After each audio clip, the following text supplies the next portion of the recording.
5:35 p.m. Stand for the Pledge of Allegiance. I pledge allegiance to the flag of the United States of America and to the republic for which it stands, one nation, under God, indivisible, with liberty and justice for all.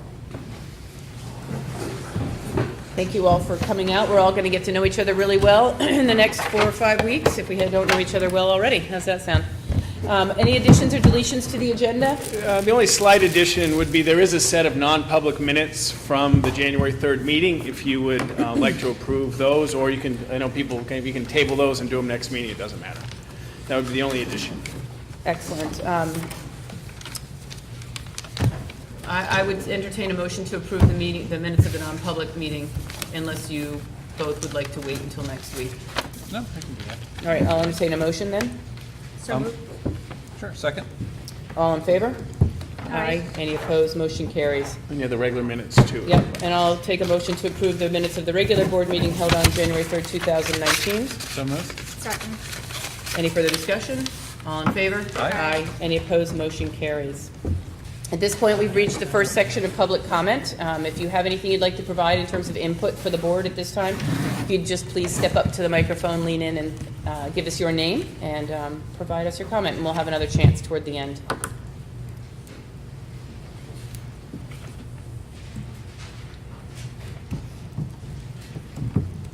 be brief. First, thank you all for your countless hours.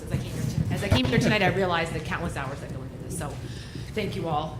Secondly, I just want to add to a point that I heard from last week about the growth of the annual budget, and that it has been continued to grow while we have not paid attention to our maintenance. So, I'm just my final pitch to implore the board to get us out of a situation where we're taking the last 10 years of lack of oversight on our buildings and displacing it to the future. And I don't want to continue to do that. I know you don't either. So there needs to be a concentrated effort to change the meaning use of the maintenance trust fund, and a concentrated effort to devote funds to that and keep them out of the school budget. Case in point, the problem is when they are left in the school budget, they get utilized for a special project, and then the next year the budget is automatically increased by that amount. And that amount lives in the budget and doesn't have a home, and it gets eaten up in, say, an academic program. And as case in point, the bond that expired last year for nearly $500,000 got eaten up for, great purposes, I'm sure, but at the expense of our buildings. So I would like to see a tremendous amount of effort set aside for the money towards the building trust, and bring the SAU office into the building trust and keep it separate from the general school budget. We missed a golden opportunity by letting that bond expire and not utilizing it last year. I feel very strongly about that. And to capitalize, or to add to Steve's, I heard Steve mention last week the interest in a VOC tech program, creating one. I think that's fascinating. I love the idea, but I think that's something that could be really well served in a 10-year study, in a 10-year plan. And so I implore the board again to consider hiring out a 10-year master plan and look at that going forward. Thank you. Great, thank you. Any other comments at this point in our meeting? Excellent. We'll move forward to comments from the Hopkinton School Board. Sam, we'll start down there with you. Anything for us tonight? Just an acknowledgement of the training that the teachers went through earlier this week for improving at the high school, improving their first aid skills. It was great to see that meeting taking place after school. Really meaningful to the students. Thank you. Great. Thank you so much. Jim? I want to thank our leadership team for attending the Budget Committee meeting last night, and for the Budget Committee members. I know many are here tonight who stuck it out, and really to Steve and Michelle for their work and preparation and helping me be prepared for our presentation. I think the meeting went pretty well last night. I know there's a lot more work to do with the Budget Committee, but I think it was a good start. So thank you. No comments. And thank you, Jim. And I would also like to acknowledge and thank Jim and Michelle and Steve and the rest of the team that helped to prepare for last night's meeting. I too felt you guys did a great job representing the school board and the community in terms of presenting the operating budget for next year. So thank you. At this point, we'll move on to presentation and staff reports. Steve, I will turn it over to you for the update on NEASC. Sure. The first aspect of tonight's meeting is we are in a process where we do special progress reports annually. Chris completed a special progress report in the spring, and we've got the NEASC response. The letter will be made available after this meeting to the public. It'll be on the support documents tomorrow. Just a couple of things. We started on warning in 2006 for a variety of reasons, and we've made some progress throughout these 12 years on many of them.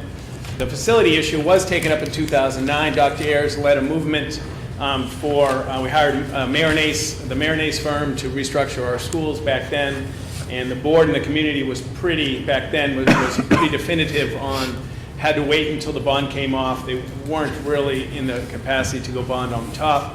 And of course, that's what started our project 5 years ago. There's an academic portion. There's some commendations, and there's some appreciation for the core values, beliefs, and learning expectations. There is a commendation for the curriculum work, the visible curriculum that we're doing district-wide, and for allocating some time. Chris has some work to do on the analysis of taking a look at our achievement based on our standards and what we want students to learn. One of the things that we've changed, NEASC has been a part of our change, is how we work with our professional learning time. The last teacher's contract, if you remember, that increased a professional learning time for our teachers. We now do building days, we do curriculum days, we do district days, we do choice days. So we've adjusted our professional learning schedule to provide Chris and all the building administrators time to address their priorities. For Chris, that's for NEASC. So the main component tonight is to take a look at the NEASC, where the New England Association of Schools and Colleges, their accrediting body, how they evaluated our work. Regarding the facilities, we received a commendation for the work in the boiler, the HVAC, the lights, tank, insulating, and so there was an acknowledgement of the work that we've done through the performance contract and others. But they have outlined some other very specific goals and things that they would like to see. As I alluded to last night, one item that they addressed specifically in this letter is the installation of eye wash stations.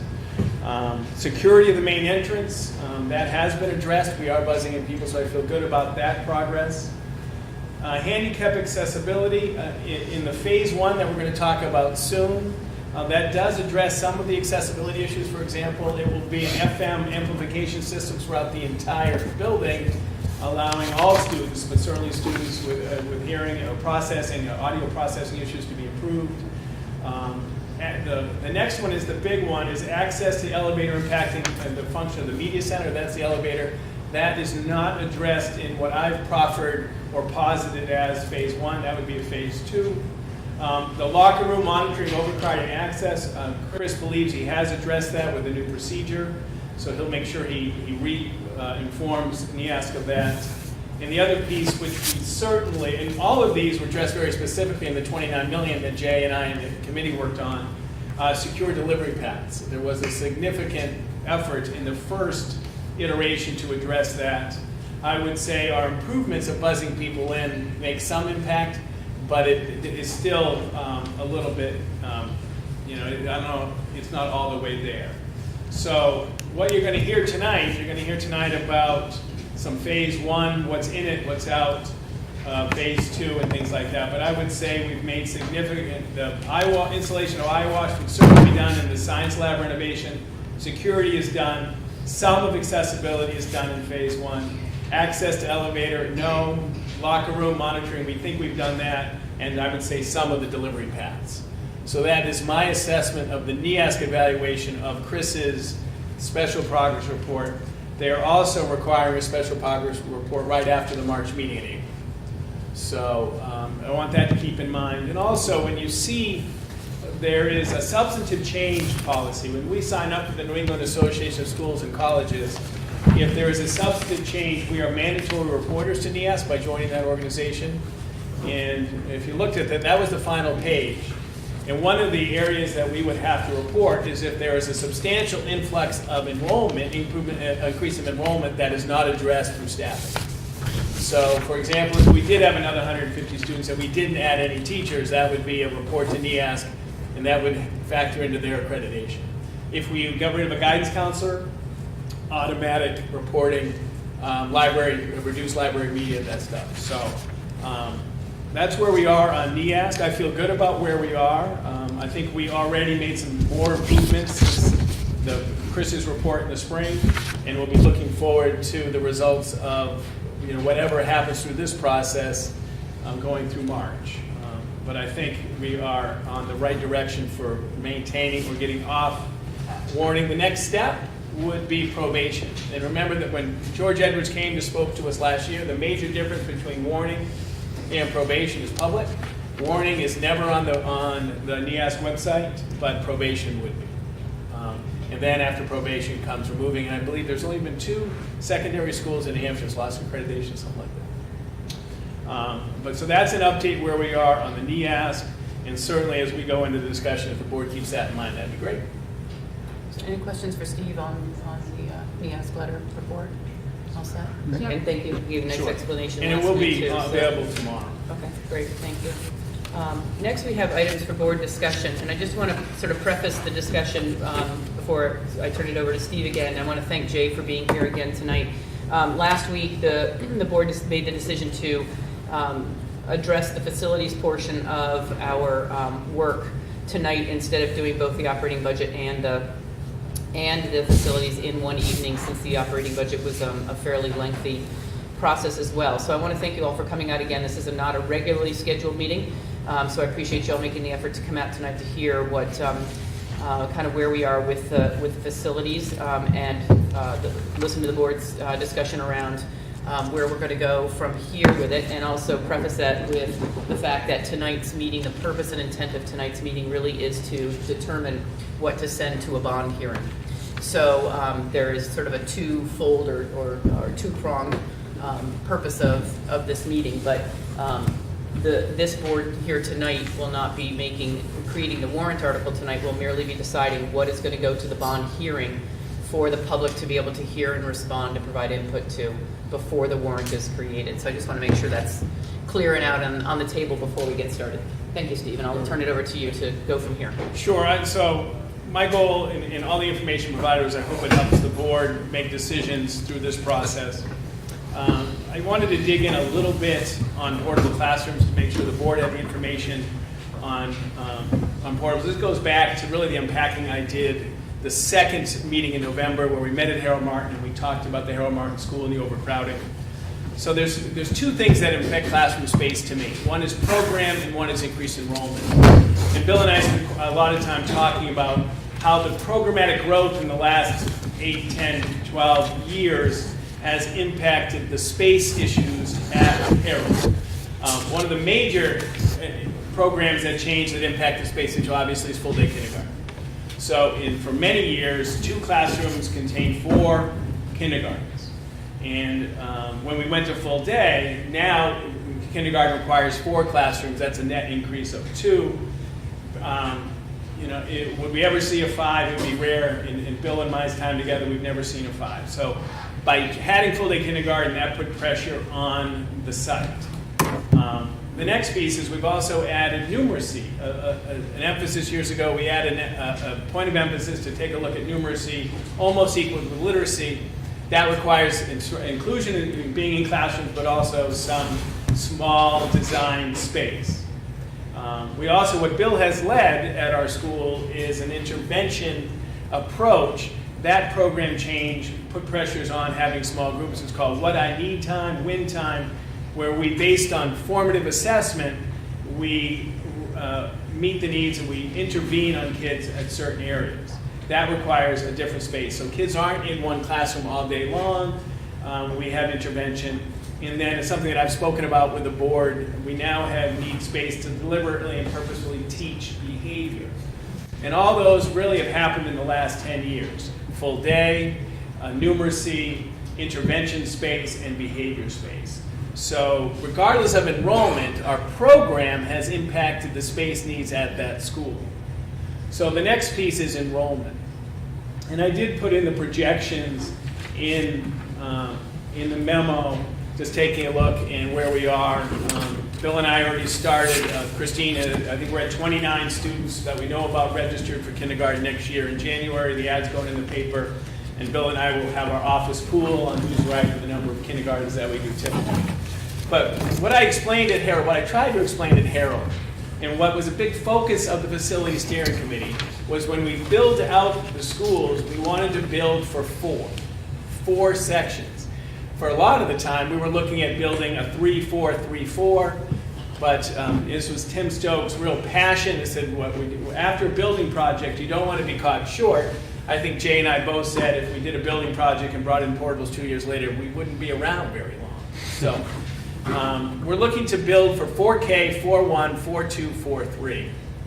And then if the ebbs and flows of that is when you bring, and we also would like art and music separate. That's really the goal. And we think that it's unlikely we will have 4 consecutive years of 4s. We haven't had that too often in our world. But the 4 build out, I think, was for the programmatic needs, warrants an increase in space for the long term. If we went down to 3s in every classroom, which we haven't seen, that space would still be utilized. It would be utilized in numeracy, literacy, intervention, and behavior.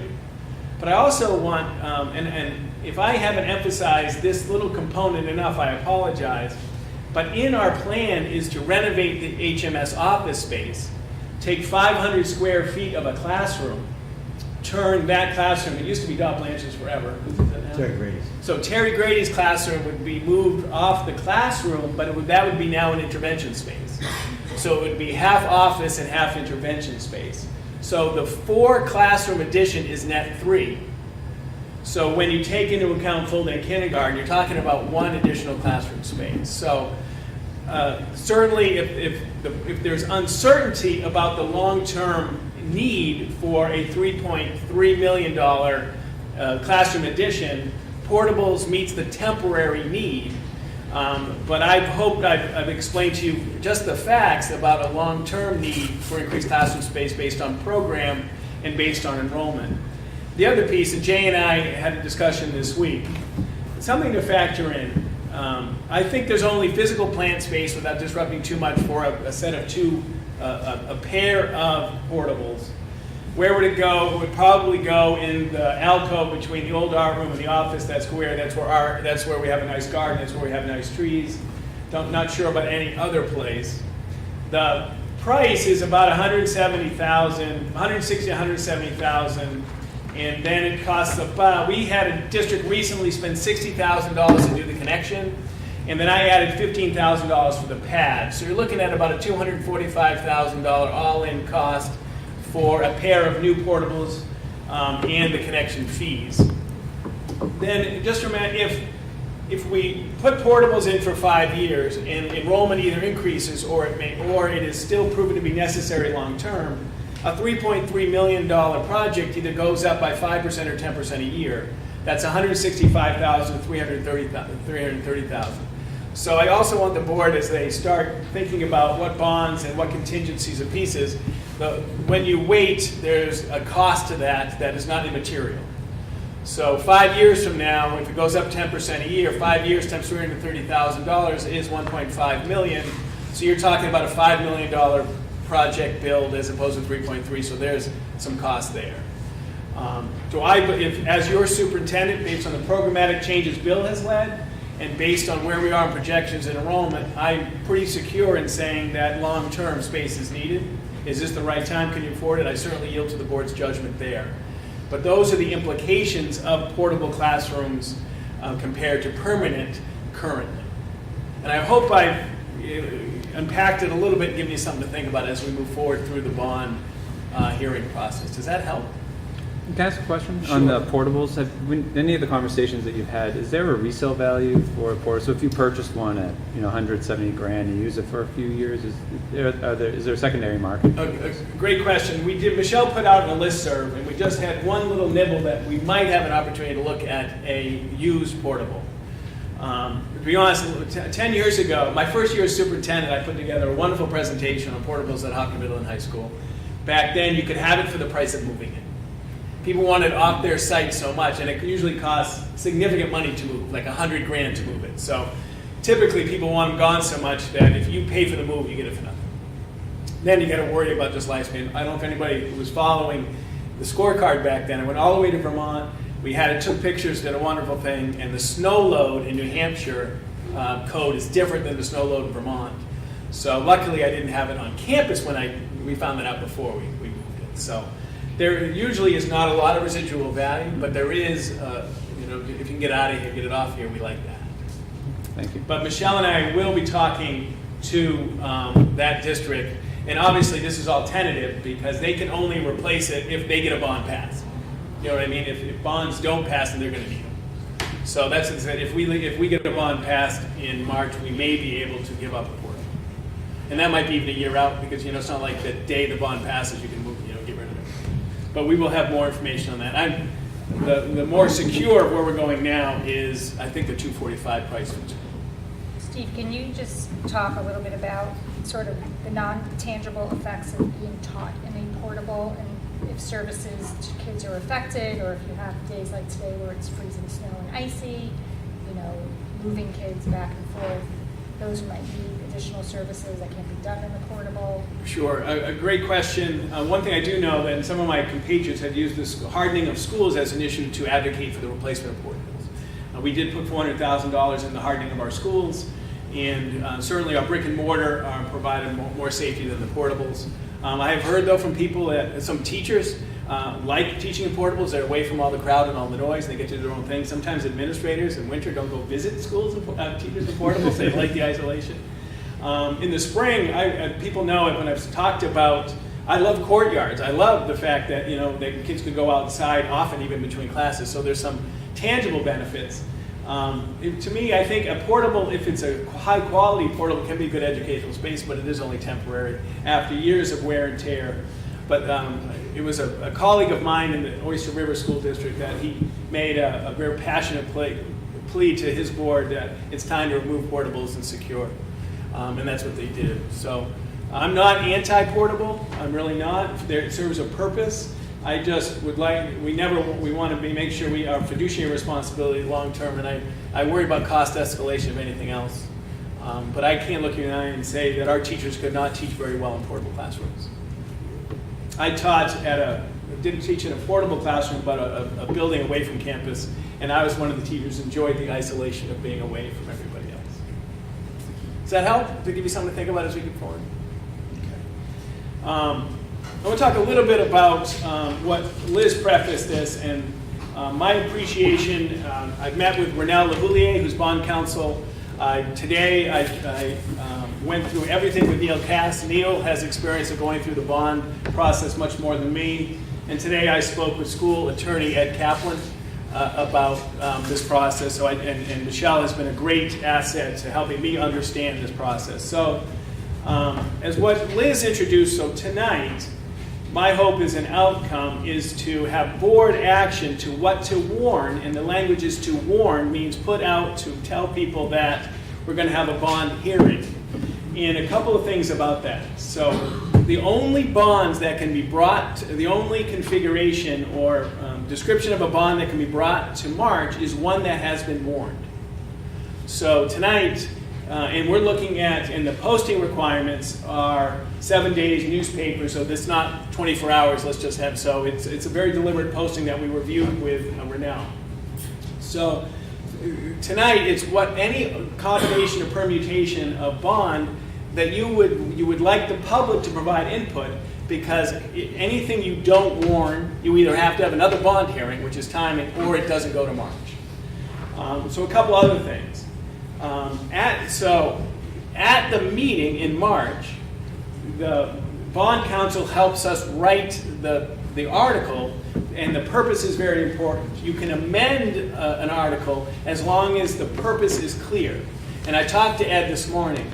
If you started with a $10 million bond, the meeting could amend it down as far as you wanted to go. You can only amend it up by 10%. Okay, so those are your governors to that piece. And if you got to the district and you put a $10 million bond, and the town said, no, we're not interested in 10 million, we're interested in just a 3.3 million. The only thing that we want to do is the Harold Martin classrooms. So if they vote no on the article, and everybody vote, not an amendment, but the article, the next step is to ask for permission to reconsider. And if reconsideration is limited and there is no appetite to reconsider it at all, then that journey ends for that year. But if the meeting says, yes, we would like to reconsider, then you can reopen, you can amend, and begin again. and you can go down as far as you want. Or you can have, and many districts have done this, you can have secondary articles. You can start, but the secondary articles have to be warned for the bond hearing. So does that help everybody? So tonight's goal, there's an action item that says the Hopkinton School Board sends to the bond hearing these projects for this bond amount. Or not at all. But if there's no bond hearing, there's nothing that can go to March. You with me or against me? Okay, so that's it. So my hope, so that's, and I had extensive discussion with Dave. Dave read the memo. It wasn't clear, and I apologize. We spent a lot of time talking about combinations of permutation of bonds. He's going to phone in when the discussion, but we've talked extensively about so tonight's decision is not fixed. It's only to the bond hearing. But after the bond hearing, which we hope is, depending on your availability, is Thursday, January 24th at 5 o'clock. And then 5 to 6 o'clock bond hearing. Matt already said we can stream it. If people, so any input. Then at the meeting following, based on the public input at the bond hearing, the board decides what the article is. And then that goes to the budget committee. And any board member can present to the budget committee that we're going to have these articles for these bonds at the budget committee. And the budget committee listens to the board, and the budget committee brings forward at the public hearing on February 6th the articles, and then they receive input from the public hearing on February 6th about the budget, about the precinct, about the town, and about any facility article. And then, so the discussion is there. Do we like it? Do we don't like it? Now, if the budget committee, after public hearing, says we cannot support this bond, they vote no, then it comes back to the Hopkinton School Board, and the Hopkinton School Board can vote to send it to March without budget committee approval. There is specific, and I would say hard, abrupt language, very pointed language about that notion that you have to be clear that you are overriding the 10% increase from the budget committee non-approval. And that goes to the town in March. You could also, after the public hearing and after the budget committee does, you can rescind. And you say, we didn't have enough support, we don't want it to go. And that is the final stage in developing the warrant. And then, so if it's whatever project it is, again, you can amend down as much as you want, but you can only go 10% up. If it's voted no, you reconsider. If reconsideration is limited, that article is done for the year. Does that help? So that's the journey that you're on. And then I hope in the next few minutes to talk to you about what bond projects could look like value-wise. Questions about the bond process? I know, Jim, you've been through it. Is that pretty accurate? Or close enough? It doesn't offend your sensibility? I'm definitely not offended. Great. Okay, is that all right? And again, Dave and I had that exact conversation for about an hour yesterday. All right, so coming around is just a worksheet. It's not the prettiest thing that I've ever done, but it is a thing. So about 2 meetings ago, it's very important, Michelle and I talked, as I said to Michelle today, she's finally reached that standard. I spend more time with Michelle than I do with my wife, and my wife is feels bad for Michelle about that. So it's important for Michelle and Bill Caruso and me and us that we can stand behind these numbers. Jay and I, we spoke weekly almost all year. So I went through, what numbers can I stand behind? And what numbers can we print? So I looked at this, and the board can ignore any editorial comments I make, and certainly, but I proffered this in a phased approach because there's certain things that I can stand behind as your superintendent. The first thing is 4 classroom addition at Harold Martin School. We have a November 28th hard quote from Harriman at $3,271,320. I have that in writing. I feel confident about that number. That number includes the contingencies and soft costs. That's what it costs. That was less than it was. Remember, we redid that project once we took the SAU office out. Remember all that unpacking, so that is a lower number. I also, Jay worked with Harriman on this number. I worked with Jay on this number for office expansion renovation. We have confirmed on November 30th from Harriman that for $250,000 we can heavy renovate the Harold Martin School office, including new nursing space, new bathroom, and new conference room, taking half of the classroom, and turning the other half into intervention space. I can stand behind that number. The Hopkinton High School Science Lab renovation is $1,958,400. I have that verified in an email on how it was developed by Harriman that I received on November 1st, 2018. I can stand behind that number. So the next piece is what Michelle, Bill Caruso, and I have been spending a lot of time, and I'm going to ask you to flip and go through and look at the next page, which a title is Harold Martin. So what we believe should stay in, if the board wants, this is what I presented last week in the in-out document. You with me?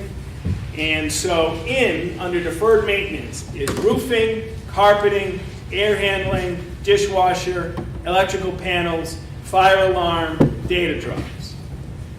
So we would like $480,000 of deferred maintenance in a bond. Now you don't have, this is just, going from Harriman's work and some Siemens stuff. At Harold, and I can stand behind those numbers. Those are from Harriman and they've been audited and they've been reviewed. Basic safety and security, we've got a new elevator going in, 88 toilet rooms going in, every room having an FM audio amplifier system. We're upgrading some door hardware. That includes a vehicle barrier, perimeter fence, and signage for $588,600. We've also added Siemens at $250,000 of air handling units and automation. So total, under the deferred maintenance, basic safety, security, and Siemens, I can stand behind $1,391,415. Maple Street School, roofing, single glazed windows, recaulking, toilet partitions, carpet, fire alarm system, data drops. I can stand behind $583,000. Now, if the board wanted, to squeeze, the data drops, barriers, and signage can certainly be omitted if the board would like to squeeze this down even more. Maple, the board can reduce data drops by half if we wanted to. We could do some of that in-house.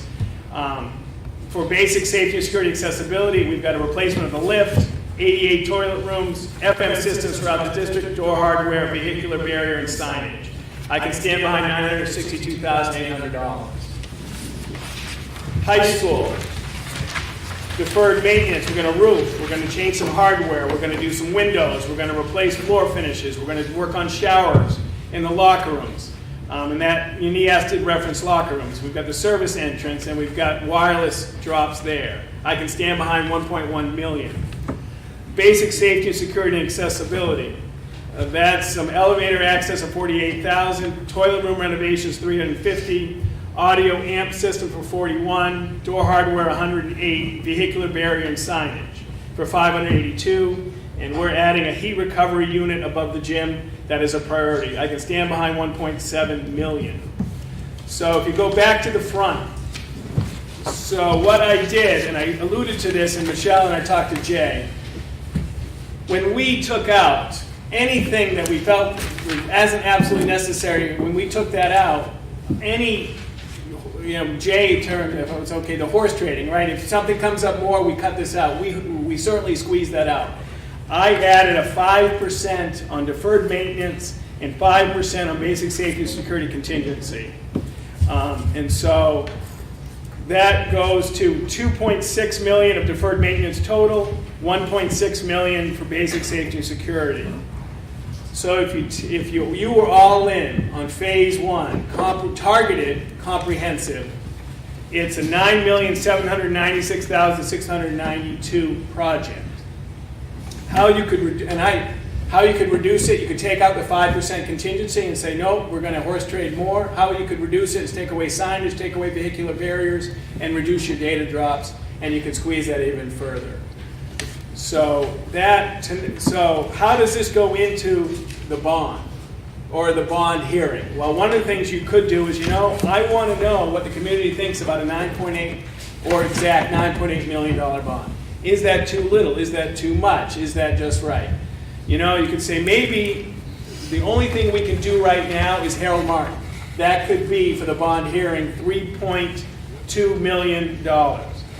Or you could say, you know, do they want to have a new office? So any of these sub-projects you can put out. The only thing that I didn't put in here to add is something that we had talked about. In the original superintendent's budget, below the line in capital improvement, was $1.1 million in deferred maintenance of very urgent. That's roofs and the heat recovery unit. I didn't put that in, but if you wanted to do a bond hearing on just $1.1 million, you could do that. Or you could do nothing and not have a bond hearing.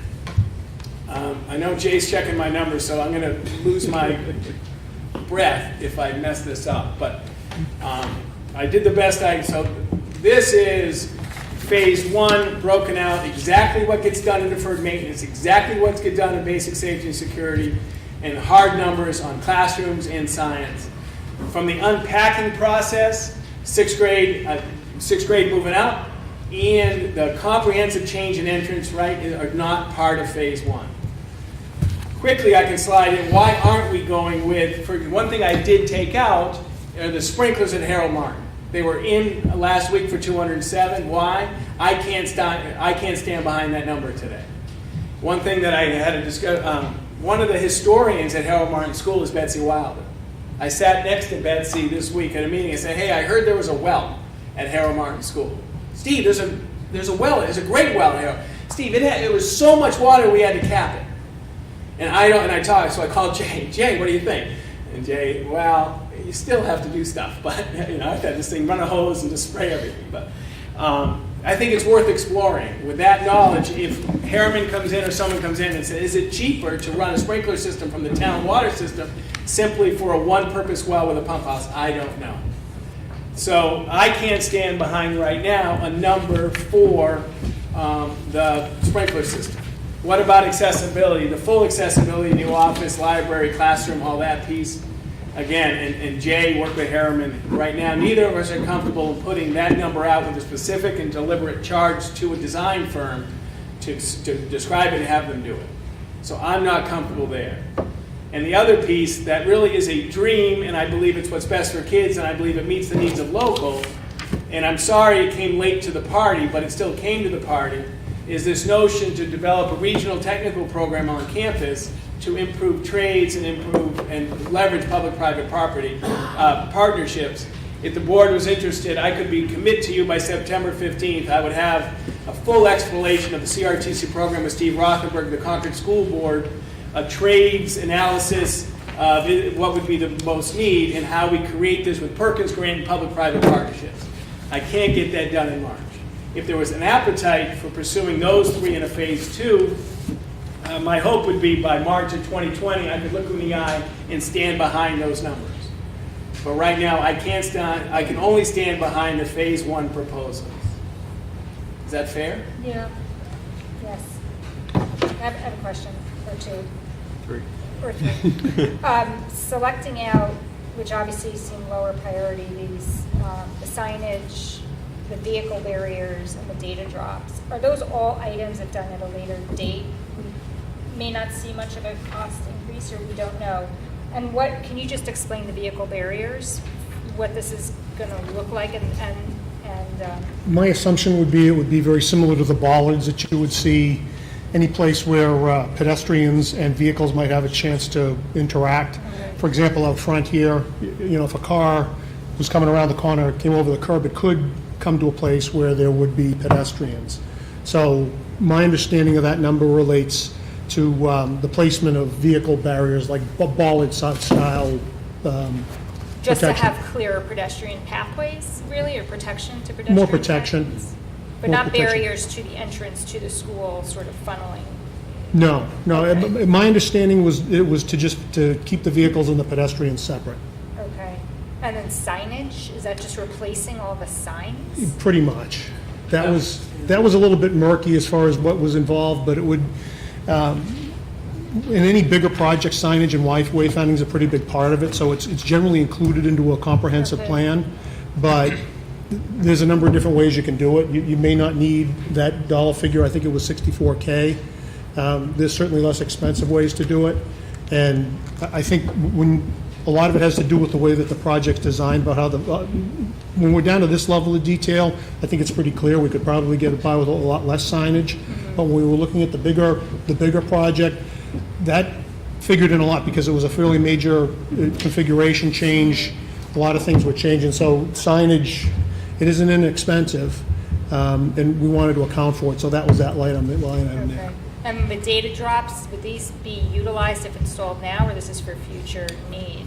I might need to defer to Steve Okay. and Matt on that one. And I like to defer to Matt. Matt and I have talked about the data drops. Yes, we need more data drops. And this would be a full implementation, right? This would be a very strong effort in data drops to all our elementary schools. Okay. But it's something that Matt said today, I don't know if it's talent, but we could have less. But, so that's an area, but we need data drops. And this is the time to do it when people are here doing all this stuff. Particularly when they yeah. wired Harold Martin School in, I think, 97, 98, somewhere around there. They only did really 2 per classroom. And as the number of devices and the number of things that are hooked up to networks has increased, that's inadequate. Okay. I have a question about the sprinklers.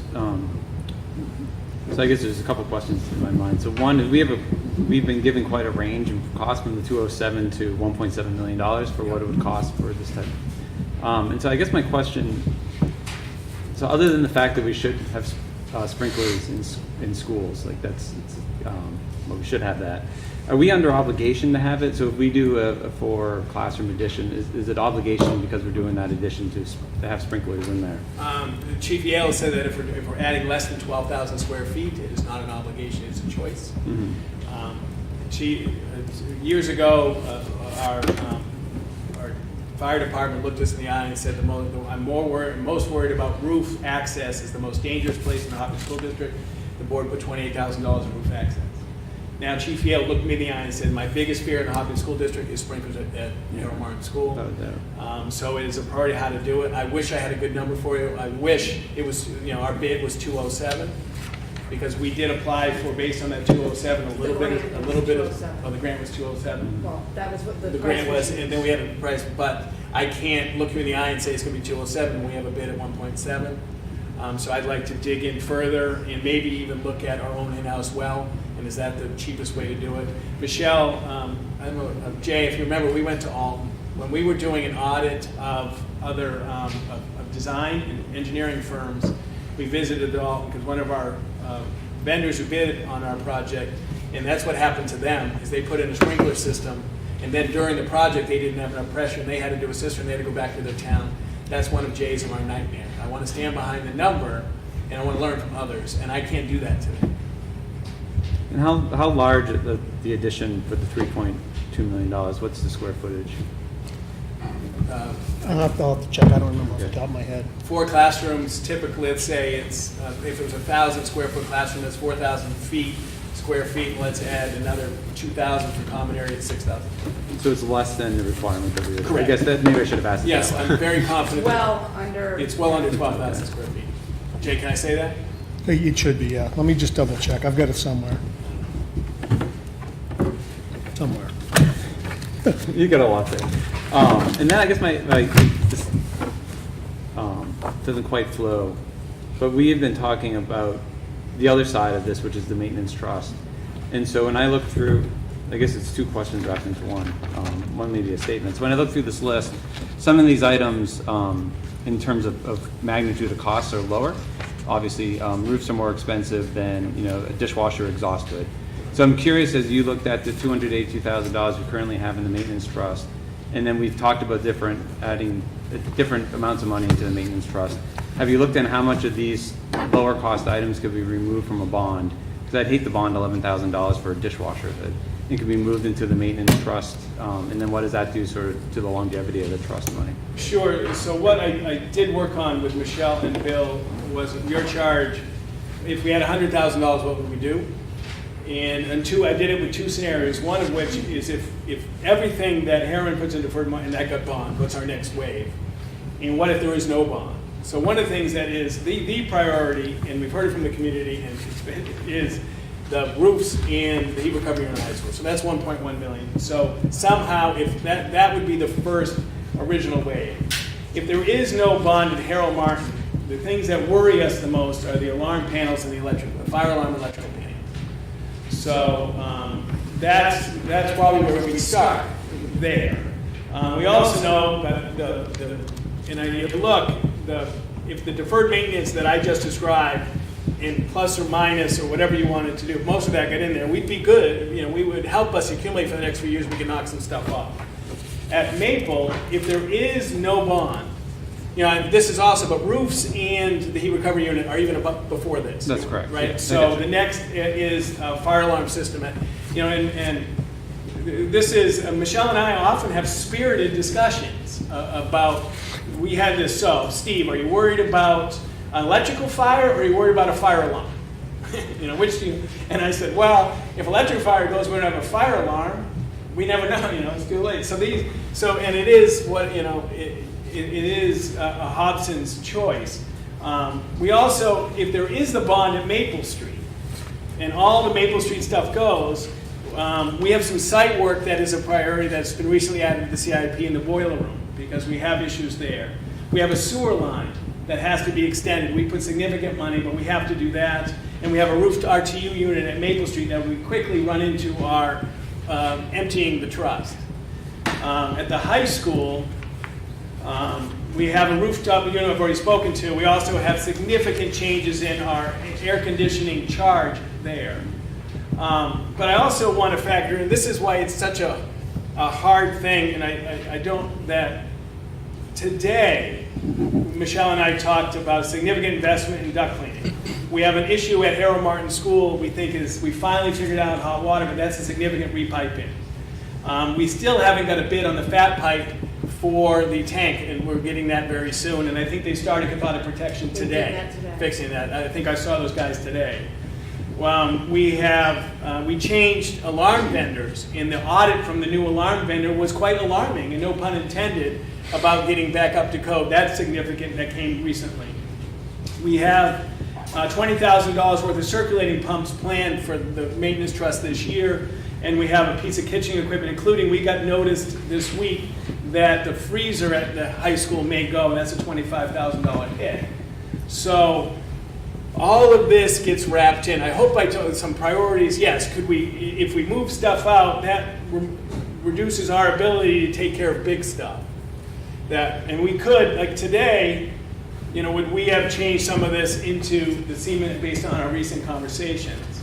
We also the board last week said $20,000 at George Park's coming out of the maintenance trust.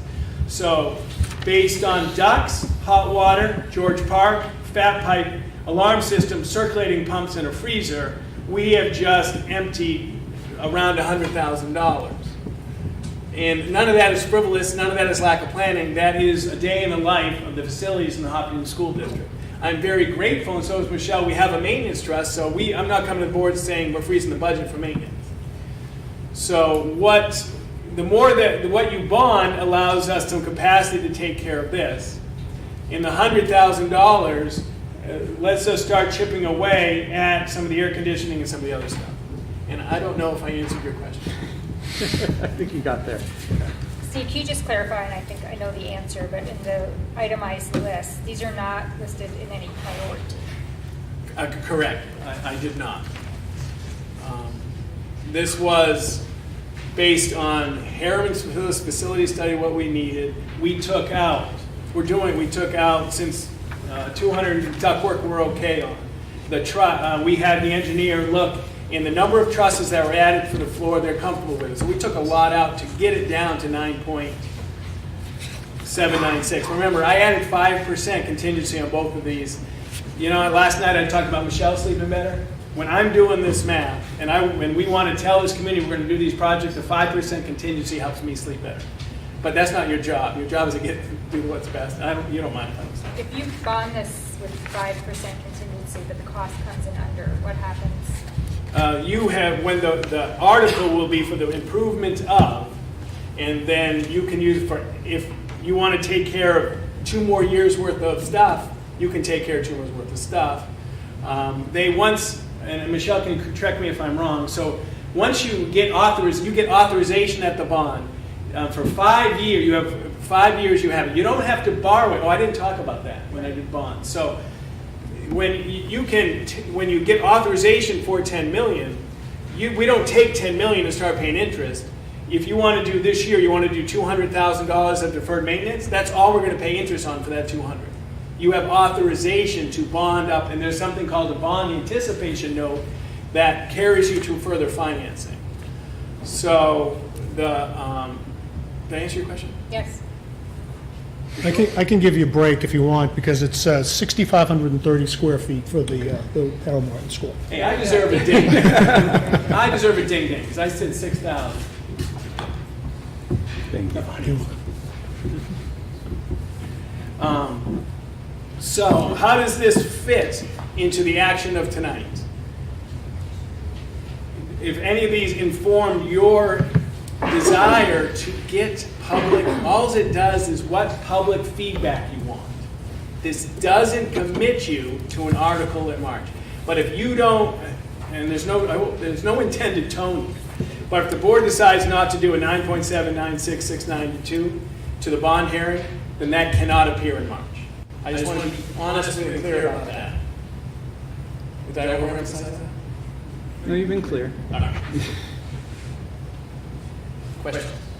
Anything more, Steve? So one of the things that I think that we started to spend some time discussing a little bit last week, and I think it's given all of us a little bit of time to sort of ponder and think about it a little further, is the idea of a phase 1 and then a phase 2. And I know, Jim, you expressed some concern about the idea of potentially doing 2 bonds for different things, which I appreciate. That, again, that's something that gave me some time to think about as well.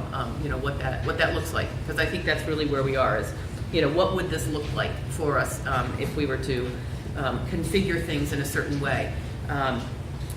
Obviously, tonight the most important thing is that whatever we recommend, if anything, to go to a bond hearing, is that we make sure it gets there, so that we make sure that we vet out all the options, whether that's 1 or 15, that we vet all that out and make sure that we haven't left anything off the table inadvertently because of all the pieces.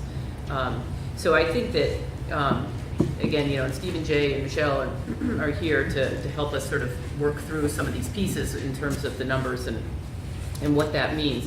But Steve, could you just share very briefly, with the idea of a second phase that would include accessibility, what that might look like, instead of just accessibility, but because we've now peeled that away from a portion of phase 1. We've sort of taken it and we've peeled it into 2 pieces a little bit.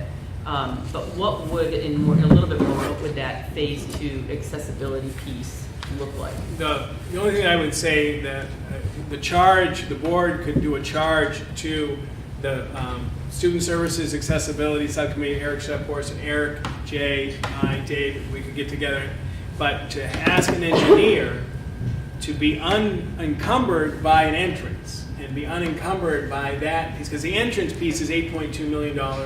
You didn't see that here. That's a very big hit. But what if we just designed within the confines of the same entrance? How could we configure the library and the classroom? We haven't asked them to do it just priority 1 accessibility, not entrance. And I don't know what that looks like. But with that charge, you would get a deliberate and purposeful attempt unencumbered by other issues and designed for that phase. And so I would only, that's the last question we went from 29 million. We did our very best to give Harriman a charge and a new design, and it came in 25 million. I mean, because of the cost escalations and how to do it. And so now it would be designed for this purpose. I want a traffic flow in Hopkinton High School for that classroom in that library. It doesn't fix the entrance, the back all the way, but it does take care of some things. That was what it would be. It would be a specific charge to do a specific thing unencumbered by any other burdens of design. So going back to the NEASC letter, where it calls out handicap accessibility and access to the elevator, if we were not to do a phase 2, would that put us at risk? It would mean that we did not meet all the requests. I don't know if that would be enough, or that's, we'd be on probation for another 5 years, another group took at it, maybe there was another influx of another 500 kids and you had to expand. Or maybe the board got, a town that said, I really want to come to the high school with an influx of 200 revenue kids, we do a massive renovation. But yes, I would say that if we do a design that meets that need and it doesn't pass, we've made a good faith effort, science labs, we've done some accessibility, we've done some safety. I would hope that at least the warning would maintain, but I can't speak for NEASC. But I think, as I said last week, the $9.5 million project successful in our district is a huggable project. Post that, it is a gleeful time. And I think $10 million in our schools would at least show that this community continues to invest. And the standard is community support for our schools. I believe we've met that standard. Did all that we could do for a one district, one community, no lakefront, no power plant, revenue-based community. But that's my opinion. So Jim and Aviva, why don't we, spend a few minutes here discussing what the options are? Because I'd like to hear from both of you, kind of where you are on the bond option, if you will. I think in some ways, making some type of commitment to a two-phase sort of approach to this, or a phase 1 and then reassess what we did not do in this bond for the future, whether that's phase 2. And I think I want to be really clear too that in my mind, phase 2 does not necessarily mean that phase 2 comes right away. It is a phase 2 to happen when the time is right and the work has been done to support that. Is that accurate, Steve? Anytime. Yeah. So I don't want to lead people to believe that this is we propose a project for this March, and it automatically means that then a second project will come up next March. I think there's a lot of discussion and work that needs to, based on what Steve has shared, that still needs to be done around those remaining items that are still priorities, I think, to this community and to the district, but have not reached a point to where Steve feels comfortable, based on his recommendation, that he would suggest that we put those forward and present to the community, because we just aren't there yet. So tell me what your thoughts are at this point on moving certain bond options forward. So can I speak to the phases? Because I guess it sounds nice, but this board can't obligate another board to doing work in the future and to setting another phase, or promise the community that there will be a phase 2. I mean, this board can work on this year and work on a bond. But I'm uncomfortable saying to the community that there will be a phase 2, because, it's going to be this board will be different. It's going to be a different time. And so I'm fine with saying we're going to do this project. And if we create a huggable project for Steve to wrap his arms around, then that's good. But I'm not willing to say we're going to commit to a phase 2, because I'm just not sure that this board can commit to that. And I agree with you, Jim, and that's kind of what I was saying, is that there's no commitment to a phase 2 through this work right here. It's the way I look at it is these are areas that still need some work, and the board after March, if we take a project in March and whether it passes or doesn't pass, that may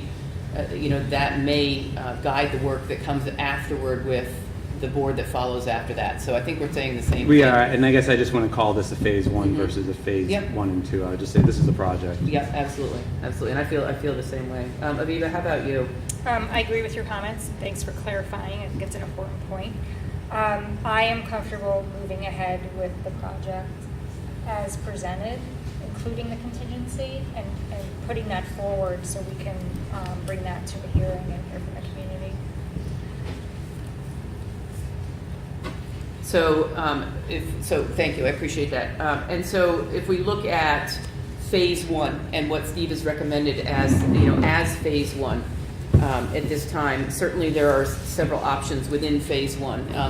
Where are you both in terms of options? Aviva, you've spoken that you support all 3 of those items under phase 1. I do. I mean, and I want to commend everyone who's worked on this, because I think we've really pared this down to the essentials. So I don't really look at any of these items and see something that I would say pull out and do later. I just don't think it makes sense. I think we need to catch up. I think we need the classrooms at Harold Martin. I mean, we need the science renovation. So I am supporting this, like I said, as presented. I don't see the reasoning behind trying to break this out further, because I do think we've really narrowed it down to the essentials that we need right now, and any more deferral is just going to eat away at other items we need to take care of. Jim, Yeah, so I'm thinking this almost says no regret. So I'm comfortable with the science labs. I think after being in the science labs, it looked like the science labs that I was part of in high school. I could see the need for, and it wasn't that long ago. People are snickering. But I could see, I mean, I'm supportive of spending those dollars. I go back and forth on the classroom edition here at Harold, mostly because, you know, it's hard to have a crystal ball and see what the enrollment projections and where they're going to land, and there's temporary solutions rather than a $3.5 million bond. And then I hear, Steve, and I've heard you say this before, that, you know, regardless of some of the future projections, if it doesn't pop as much as some of those projections say, you go into school now and you see a crush of children, so you know there's a need for additional space. And so I'm generally, you know, I think doing a 4 classroom addition makes sense. And then when I look at deferred maintenance, and I feel like a broken record sometimes when I say it, I'm just not a huge proponent of bonding everything on this deferred maintenance list. I just think we can be better at our maintenance trust that we have, appropriating more dollars to that, and not trying to bond over the next 20 years. You know, some of what I consider to be smaller items, like carpeting at $41,000. Like, we can put into our maintenance trust enough money that we can pay for that over the next couple of years. The dishwasher exhaust hood. So I guess I would like to see and work on, and maybe tonight work on, reducing the deferred, what we're calling deferred maintenance, or some of the maintenance items in this, to some of the larger ones that would be really challenging for us to use in the maintenance trust, and just try to limit the amount that we're bonding there, and try to bring the what's now a $9.7 million project even further down. Because if there is going to be a phase 2, if there is a future project, I guess I'd rather set us up to have lower bond payments now and a lower amount, so you can talk to the community about a future project without having a large debt burden with this first bond. Okay, so, and I appreciate that. And I think that, you know, personally, the Harold Martin thing I know has been something that we have discussed from a lot of different angles and a lot of different perspectives. And where I spent the majority of my time thinking about it in the last week is that, you know, I was sitting here 5 years ago, as Steve has said, when we thought we were going to 2 buildings, and we knew we were going to have to add to Harold Martin. There was just no way we were going to be able to absorb, and then given the enrollment projections, it further put the pressure on what that was going to look like. So, you know, I know there's no crystal ball on enrollment. You know, we have what we have for information. We're confident that the information that we've given us by the third party is valid. We have to make decisions that are the best thing for the school community and the community. You know, I think at this point in time, with the idea that we're going to do it to allow ourselves as much flexibility as possible going down the road, and that's why, you know, I see the addition of Harold Martin classrooms as not just an investment in the current situation as much as it is an investment in the future. That if for some reason things go the opposite way in 10 years, 12 years, that we now have a building that does have some space in it, we can make decisions as a community and as a board to reconfigure the way we talked about 5-6 years ago, but knew that in order to reconfigure 5-6 years ago, we were going to have a major building project. So I guess that's where my head is on the Harold Martin piece. You know, science labs renovations to the science labs, again, I think that's in the best interest of the education that we provide at a facility that is going to give our students the experience that we feel is best for them. And deferred maintenance, I think, we keep coming back to deferred maintenance as an area of sort of, wrestling a little bit. And I can see, Jim, how you're, where you're coming from on it as well. Last week I expressed that, my feeling was that I wanted to make sure that we were up to speed to where we could move forward instead of always having to look back and catch up on things as we're going forward. And so I guess because tonight we are really looking just to bring bond options to our bond hearing, is that we bring an option that is a full option of everything that's included in the current deferred maintenance recommendation, but we also bring an option that is an option that may be something less than that gives the opportunity for there to be the community to provide their input on those pieces. So it's going to make it a little complicated as we sort of wade through this to come up with the options. That's why I said we could have one option or we could have 15. But as Steve said, whatever we come up with tonight, if we don't bring it to that hearing, then we can't do anything with it. We're limited by what we bring. So go ahead. Oh, I was Vivian. going to say, Jim, I can identify with you in terms of not wanting to bond lower cost items. I mean, I'm a saver, right? I like to save up and just purchase it outright and be done with it. But I do want to bring up, we've talked in the past, that bonding it to spread it out over a number of years, which means many people will contribute to it versus putting some of these things on a certain group of people, in the next 1, 2, 3 years, which isn't necessarily fair. So unfortunately, these are a lot of things that have needed to be done, and I don't think it's fair to put that on just the current community, even if they're small items. I think it should be spread out.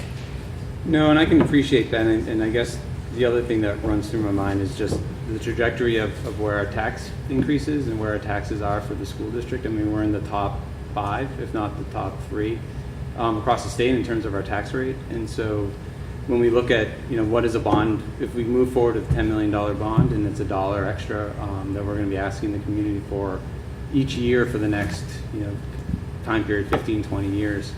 And then we look at where we're at. I mean, for our operating budget of what we voted on last week and our contingency fund, I mean, we're adding and adding and adding. And so I'm looking at it to try to find a way to not saddle our operating budgets as we sit here at this table next year trying to come up with another budget to already start $1 in the hole with the new debt payment. And so while we can spread those out over future years, we have an obligation to I feel I have an obligation to try to slow the rate of tax growth, or tax impact growth is probably the right way to say it. And I feel uncomfortable looking ahead, saying we're putting another $1, starting $1 behind on our tax rate next year when we're this year increasing it, by $1.40 plus whatever we vote on tonight. So it's a challenge, and we have a lot of needs, but I don't think we can meet all the needs by just bonding and then kicking it to the future years and just saying future people will pay for it, because it's going to be us here next year trying to decide how to reduce our budget even more. So are both of you comfortable with coming up with a list of options for the bond hearing that would be basically here, let me rephrase that. Here, I guess here's what I would recommend based on our discussions tonight, Steve's discussions with Dave, is that we sketch out bond options that would be each of the components independently. So the 3.2 million plus the 250, so Harold Martin as one, the science labs as another, the deferred maintenance and the safety and security as a third. Those would be 3 different bond options right there, as presented. We would also present an option. Sorry. Oh, was that you? That was me. Oh, sorry. Move some paper. Also present an option that would be for a bond option that would be for the total as presented of 9.796. Again, because we can bring these options to the hearing and get community feedback on it.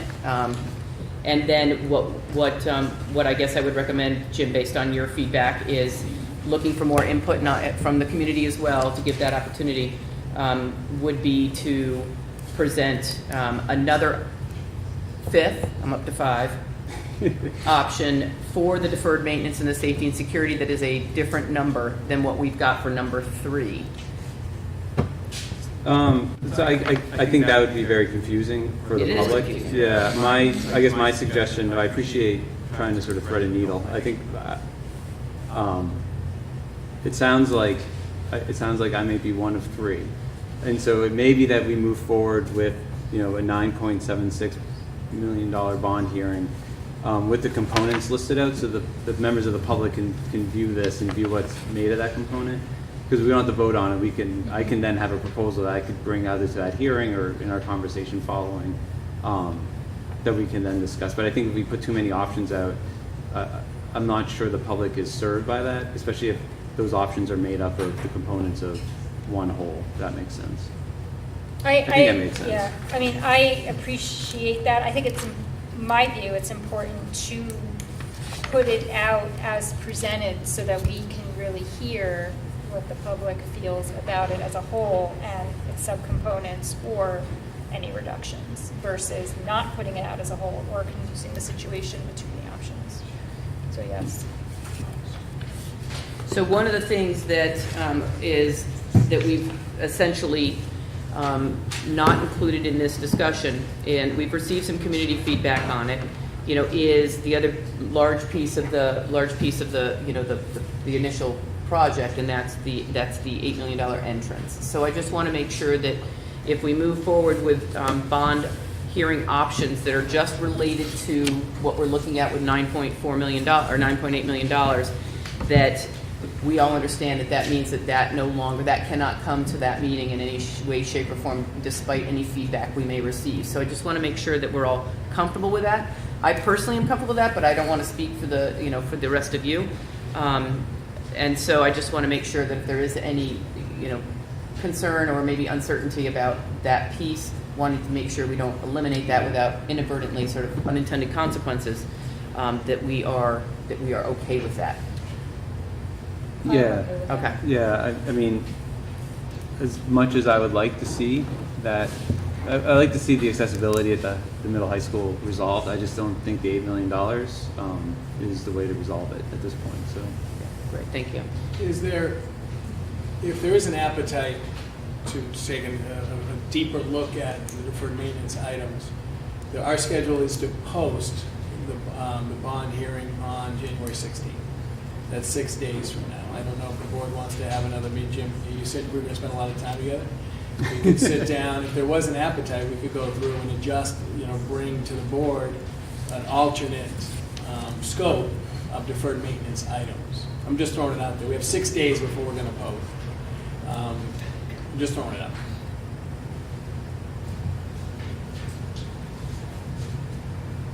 I'm not sure we need to do that in the next 6 days.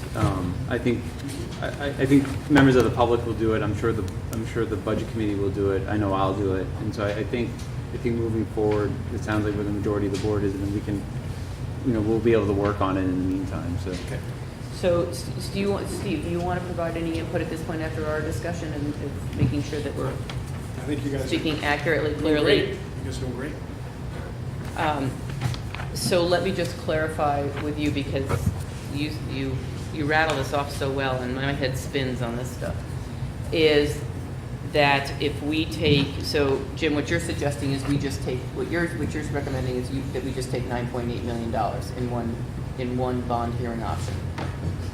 Yeah, I guess that to me sounds like the best option at this point. Okay, and not take the pieces. So if we do that, I just want to make sure I understand all the implications of that, if that is the decision of this board.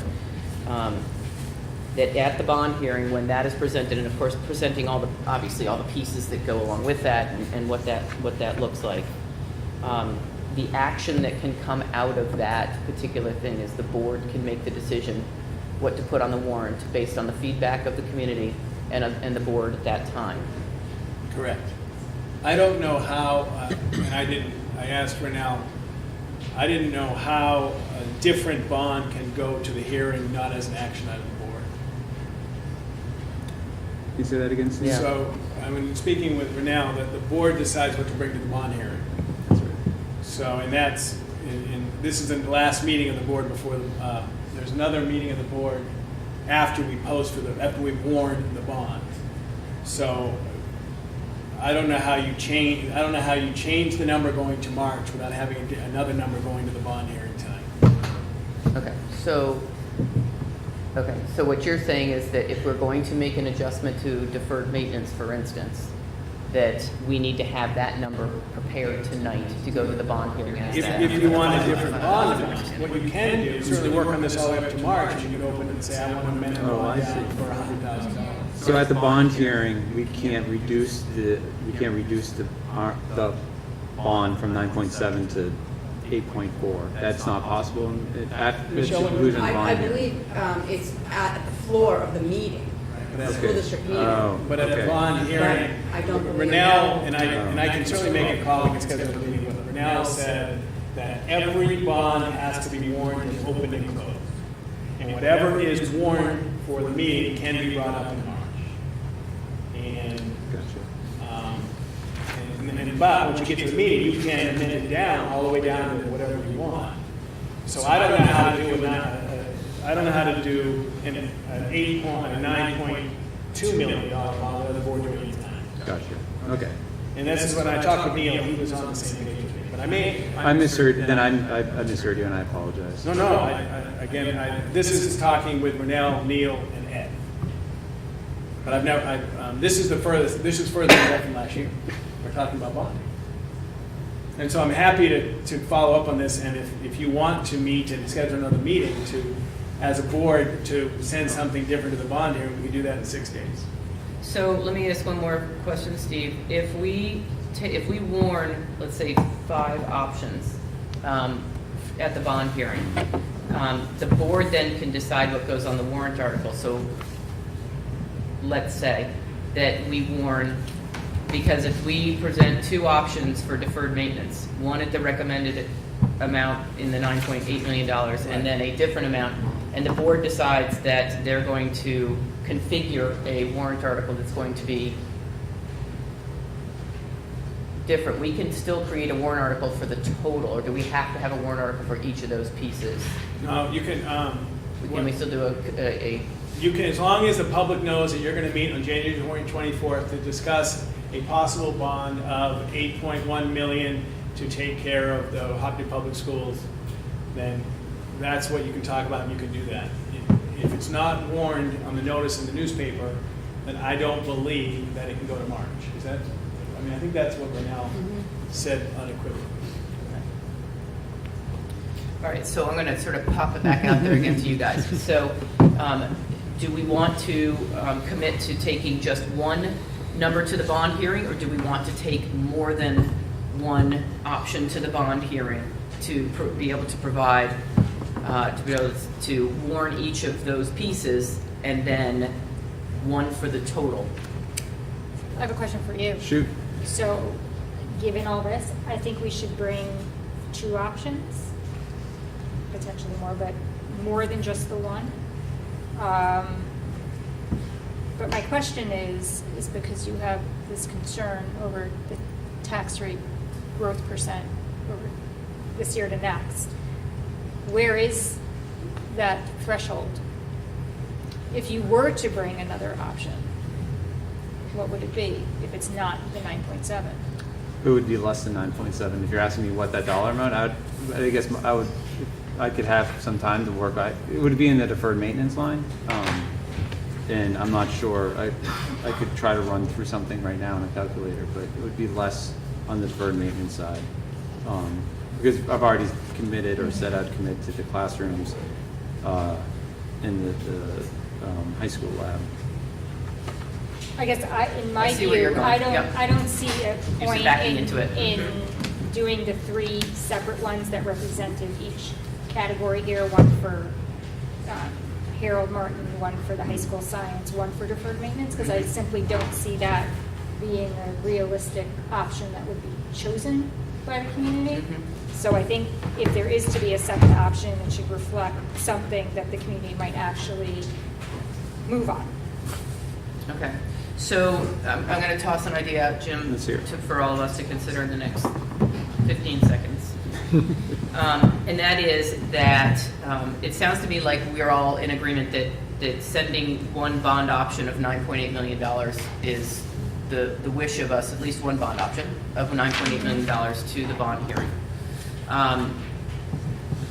The second option, based on Aviva's feedback, would be to send a second option that would be maybe in the ballpark, Jim, that you feel you would support relative to the overall tax impact. What if we were to move on the agenda a little bit, give you a few minutes here to sort of look through that? I'm not necessarily in favor of going another 6 days to make a bond option at this point, because I think the bond option hearing is going to give us another opportunity to look at those options. I think the most important part is to make sure that we don't, as you said, don't have any regrets that we didn't do something, put something on the table that we then wish we had. Correct. And that point too, I will.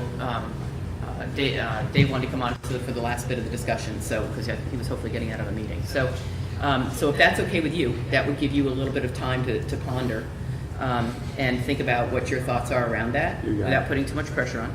And Steve, does that work for you to move just a little bit on the agenda, the rest of the agenda, and that way, because I think we're in a good place with the exception of what Jim's thoughts are around a recommended number. Sure.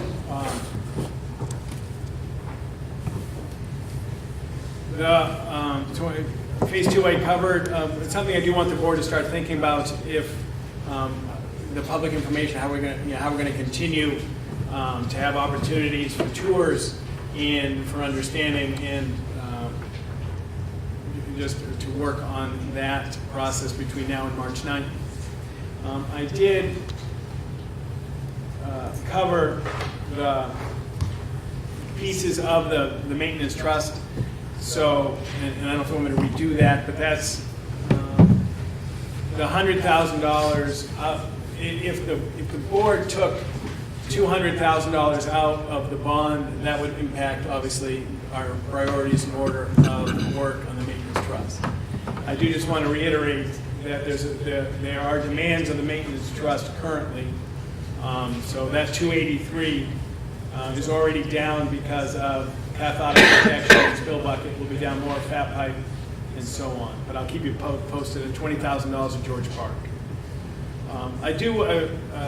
We did talk a couple things. The board, right now, there's no opportunity to use maintenance trust for the SAU building, and there are some investments in the SAU building that we think could reap some savings in heat and things like that. I only would say this.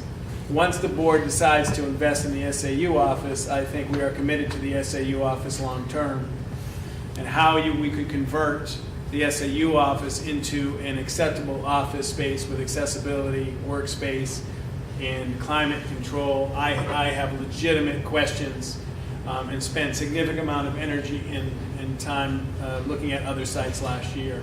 But once you're in, and then we will continue to see how to do that. But so renaming, having an article to rename from school buildings to school district buildings would allow for the maintenance trust to secure, to be as a savings for the SAU office with future investment. And I said this last night at the budget committee, I kind of interrupted everything, but we did get an opinion from Tom Berry, our district attorney, that using the George Park out of that is perfectly appropriate. It is under the auspices of the title and purpose approved by the town at the inception of the article. So that is fine. The only change that would be necessary to go from school to district would allow the SAU office to receive funds. You with me? Mm-hmm. And so a recommendation based on last week's and where we are is $100,000 raise, new funds, and about, what's the exact number of 40, what's the exact number out of fund balance, Michelle, into the fund? Do you have that number? It's 40,000, 41,000? Well, we're taking out, so 40,568, I think, is the amount we're taking out for the performance contract. So 40,000, so that's the article, that's the amount of unreserved fund balance going in, correct? If that's how you wanted it to be. Yeah, that's how we talked about last week. 40,000 568. I think it's 568. Perfect. So 100,000 new money to start chipping away, and then out of fund balance, 40,568 to support the withdrawal for the performance contract. That is what we had talked about. We wanted to wait and see what we would use 100 for and where we were with the entire connection to the bond. If there's an appetite to go out more than that, we'd certainly listen to it. But that would be the action item tonight, $100,000 raised, and then it's 140, it's 140,000 and then 40, right, Michelle? You raise and appropriate 140, and then 40 is transferred from fund balance. Well, we don't, I'll say this. We're gonna propose to withdraw it no matter if there's $1 or 100. It depends on what the board is looking to do. If they're looking to be up 100,000 on top of the 283, then yes, you'd have to be 140, 568, and then the 40, 568. But if they were comfortable with, if they felt like there wasn't too much taken out of deferred maintenance and we were moving in that direction anyways, again, that could always be modified at school district meeting, depending upon what happens at school district meeting. You know, it's kind of a variable, so it just Right, so depends on we what the can, board's we can temperature amend is. them, we can make a motion to amend the amount that's withdrawn at the district meeting once we get through the bond hearing and everything else, okay? And adding, no, like if you. Right, Yeah. right, we can change it, we can amend it, correct, okay. Steve, I just have a really quick question on the action item. If we approve the name change to school district building repair, then shouldn't this motion also say here, school district building repair? Can We had do the that same all at thing with once? special ed. Okay, I remember this, So okay. because we don't have approval to change the name, Yeah, and that won't happen until next year. okay, so it's okay that we do it this way, okay, all right. I think that's what we did with the special ed, remember? Yes, I do remember that, that's why I looked at it and it made me. Authorization will go for this year, but not next. Okay, all right, great, thank you. Any questions on the repair and maintenance trust changes, the name and then the contribution to it for next year? Okay, Jim, you okay down there? I know you're working on it. Yeah, Numbers. I guess I'm just worried that the $100,000 is too low. I'm not sure I was going to ask to amend it higher. I just worry that it's, when we think about even if we do the full $9.8 million in this bond, it's the $100,000 even with the 200 that we have in there is inadequate. And so I just worry. That's the end of that's probably a period on that one. I just worry, I just think it's not enough, and I don't know how to. It's all, everything is, as you know, everything is 16 cents on the day. Yeah, and so I'm not sure how we pull more.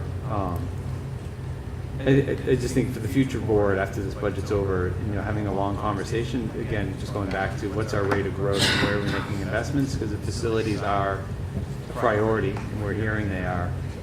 We have to do better than $100,000 a year, and I just think it means we have to find reductions in other aspects of our operation. It's not easy. But in order to solve the problem, I think that's what it's going to take.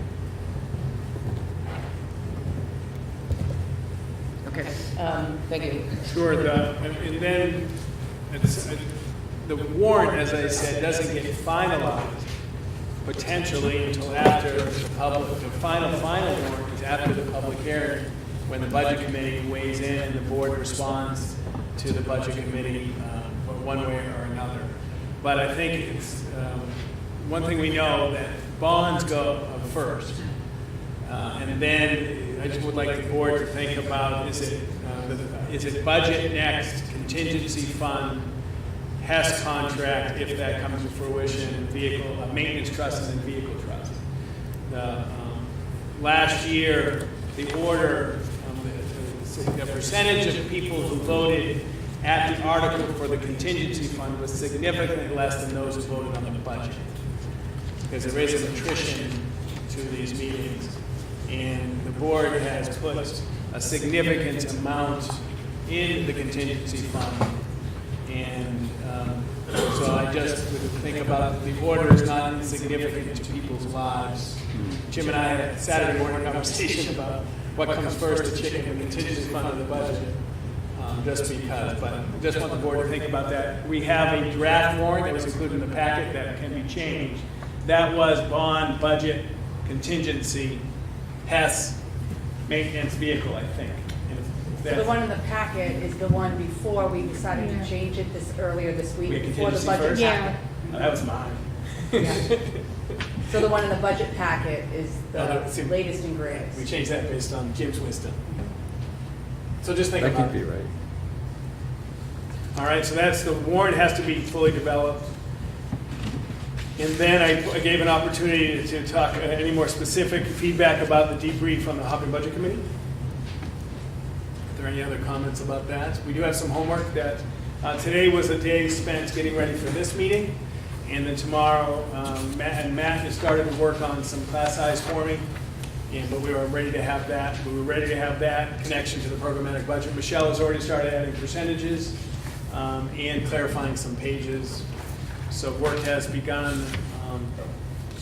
I appreciated the opportunity to sit in front of such invested people in the community.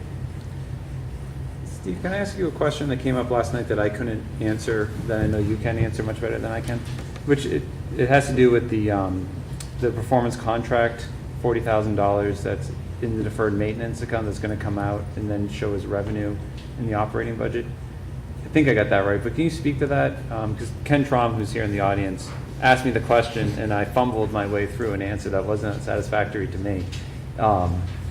And I know I had asked the same question in one of our meetings and you answered it great. So do you mind? No, so when we proposed, originally when we started the performance contract, the hope was to do it budget neutral, to only take on projects that would be supported by the savings in utilities. When that was presented to the board and to us, we didn't get caught up enough.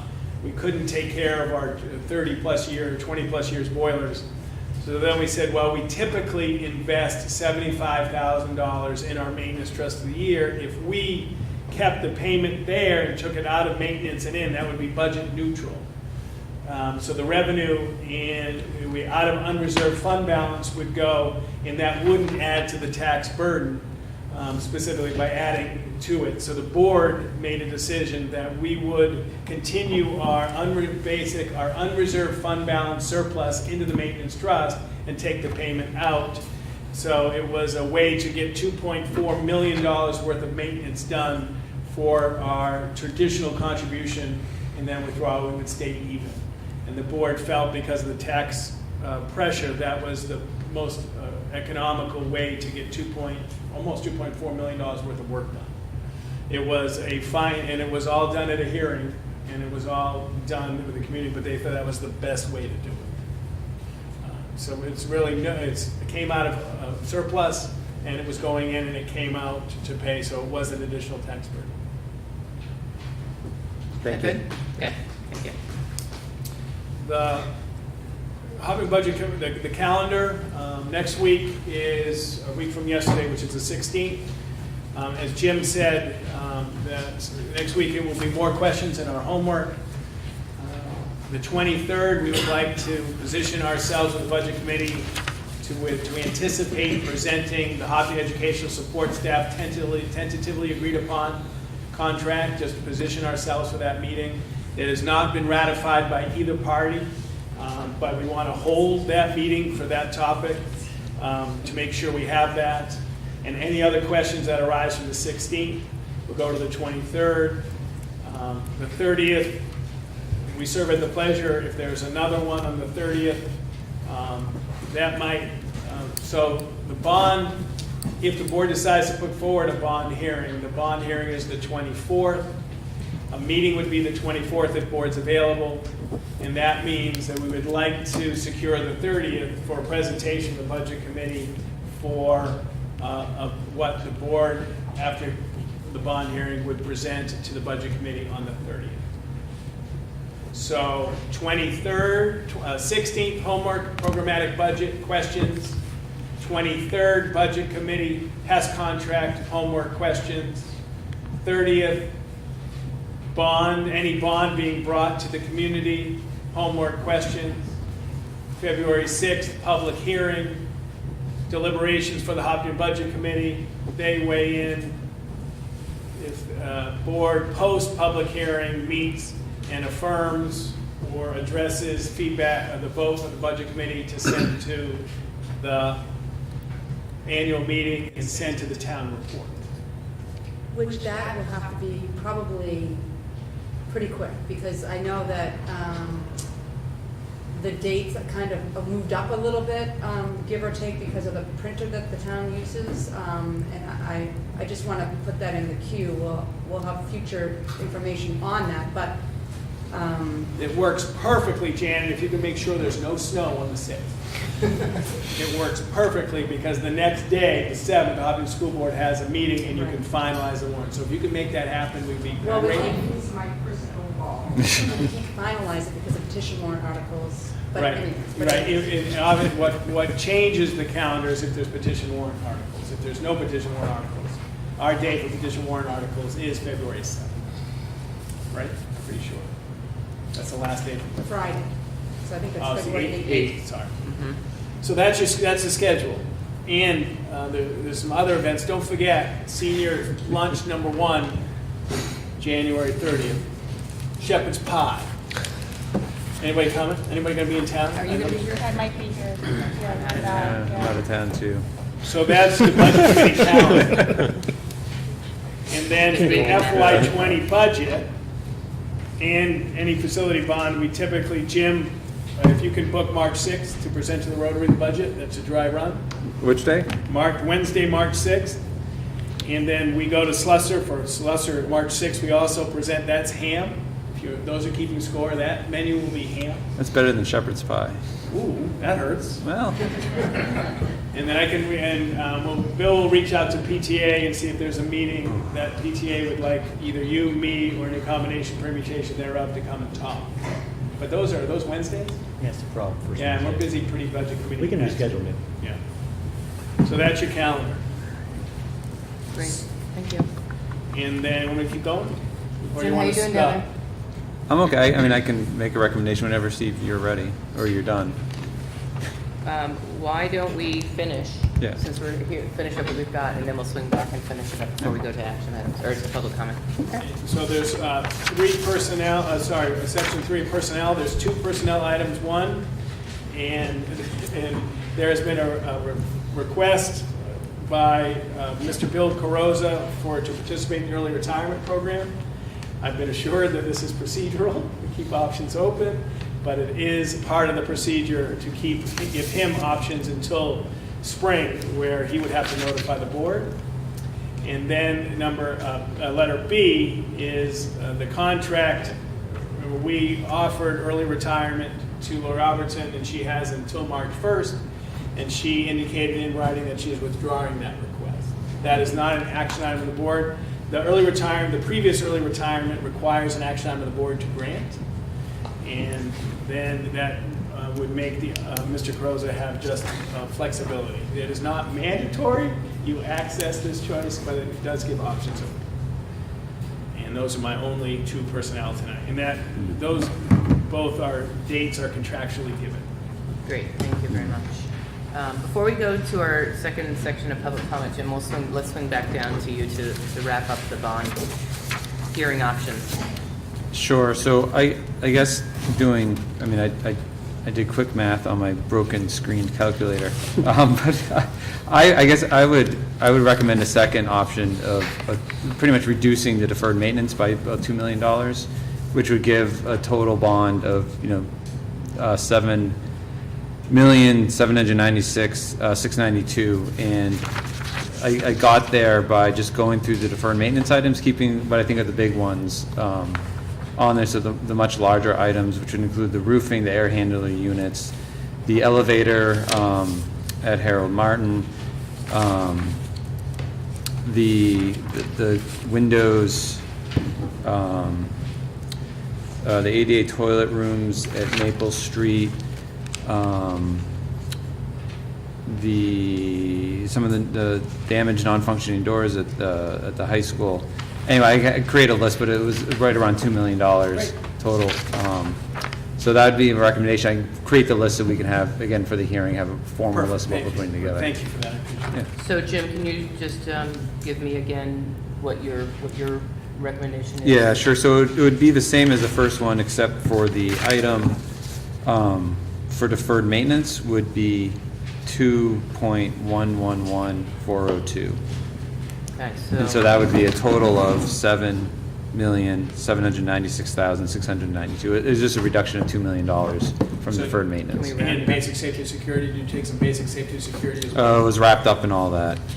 So it's both deferred maintenance and basic safety and security. Yeah. Cuts down. And you and I can meet and We can hash that out, yeah. so do you have the number? $2 million off. 2 million, straight 2 million? Straight 2 million, yeah. Straight, Yeah. perfect. So there'd be 7,796,692. That's 2 right, million off. yeah. Perfect. Thank you. So those are the two options to bring to warn: 9,796,692 and 7,796,692. I think we'd get good feedback on those, so I appreciate that. Yeah, and so at that point in time, the board will debate and discuss those two options and then make a decision whether to put to warn a bond for a project after that, correct? Right, and the board could have A and B. I mean, whatever, you can put more than one, right? They vote down the first one, they get the second one, or you can amend down, whatever the board Correct. wants. That's right. Okay, yeah, that seems good. Thank you very much. Thanks, Jim. Thank you. At this point, we have the second opportunity for public comment. If you would like to provide us comment, just step up to the microphone and state your name. My name is Norm Goupel. Billy, you can't retire until my kids are done school. Just to make that clear. I had a couple of questions. On the bond for 9 million, I don't think it's good for us to ask without giving them options. I think that you mentioned you wanted two, correct? Possible bonds, one with deferred maintenance, is that what you guys are saying? And then having one for the total? No, what we made with the two options that we intend to send to the bond hearing. This is not to the public. This is not to the district meeting yet. There's another step that has to take place. Okay. Are the $9.8 million that was what Steve presented us tonight with all the pieces in it. It included the Harold Martin classrooms, the science labs, and deferred maintenance and safety and security, and then a different bond option, which would be what Jim suggested, which was the $7 million, $7.8 million, that would be science labs, Harold Martin, and a lower deferred maintenance, safety, and security number. Okay. And those will get at the bond hearing is when we'll take public feedback on those, and then the board will make a decision, will vote on what to send to the district meeting. That would be the time. Okay. Exactly, yes. Then I just have one question. You mentioned we're on probation. What are we on probation for? So we're on warning. We're not on probation yet. All right. We're on warning for community resources for education and that's the facilities. Okay. The eye-wash stations, the accessibility, the security front door, things that was eliminated. You'll see the letter tomorrow. Okay. And there was a warning for curriculum. The curriculum piece is just about wrapped up. They feel good about that. There's a piece left about the assessment of our performance on those standards. What needs to get done in order for us to have that warning removed? For the curriculum piece, Chris has to develop instruments to have student assessment based on our curriculum and our standards and how to report that.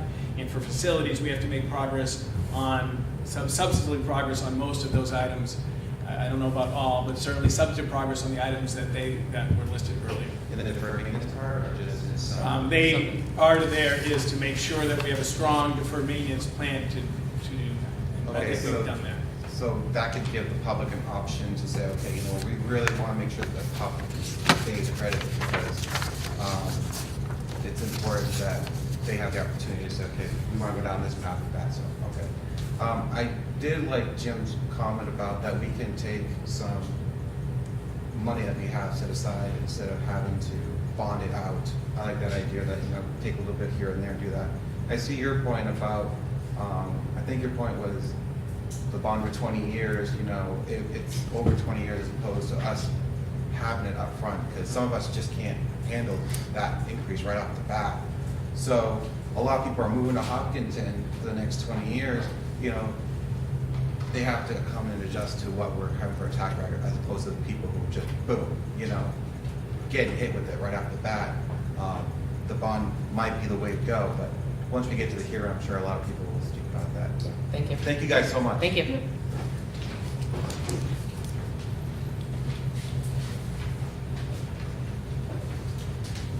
Real quick, why do we need a new elevator at Harold Martin?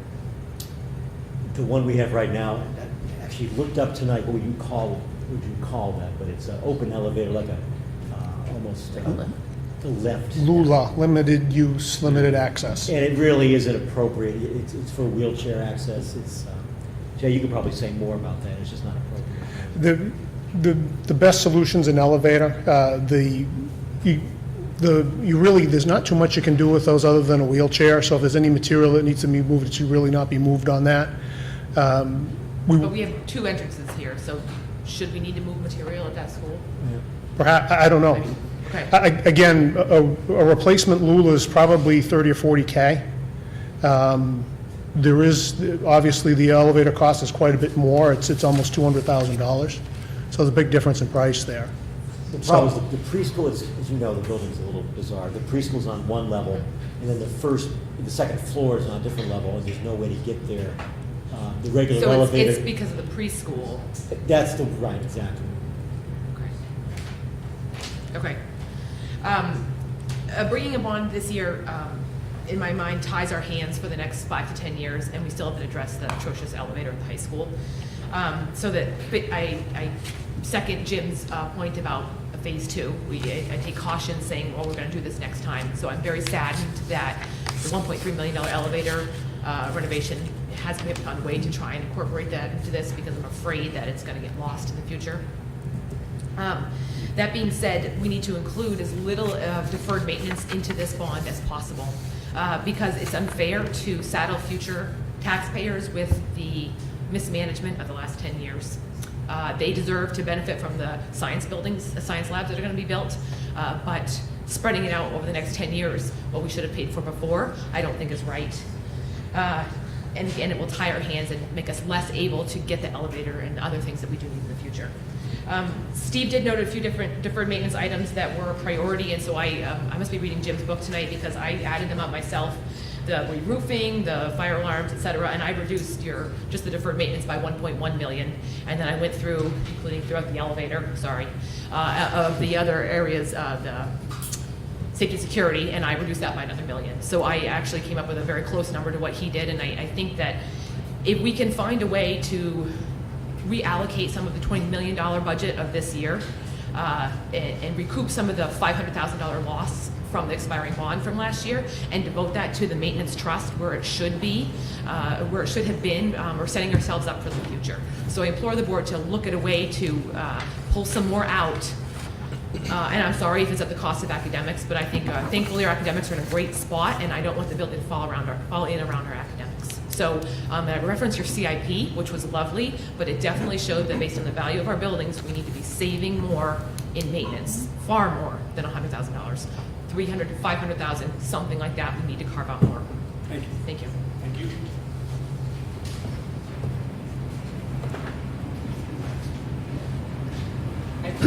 Steve Lux. I just wanted to say that after being at the last meeting regarding the operating budget and everything, I was really hoping to hear that the board would find a way to try to reduce a little bit more spending so we could invest some more money in some of the real needs. And one of the things I really think that we really should seriously consider is the sprinkler system at the Harold Martin School. I think it's the right thing to do to be investing money into something like that. They are the youngest students in our district, in our community, and we should be protecting them in every way we can. And so the rest of our facilities have it, and we should really be considering that. Thank you.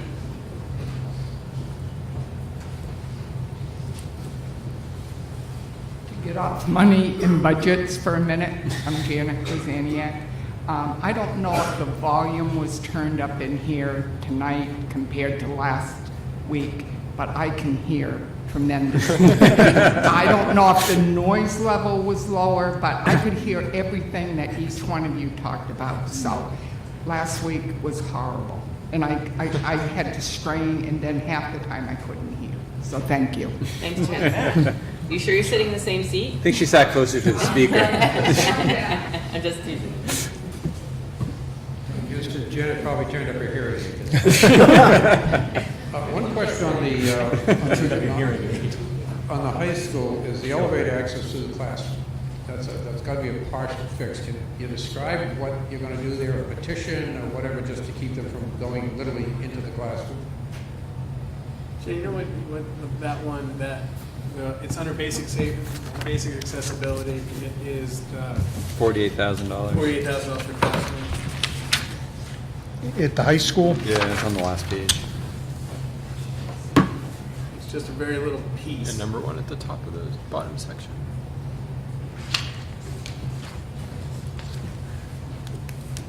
good question. It would seem at best that that's just Right, partition, I think, is the only thing. Yeah, I'll have to go back and take a look. probably have to almost a portable partition. Yeah, I'm not sure. Let me, That's what I thought I remembered them saying when they were here that night, Don, too.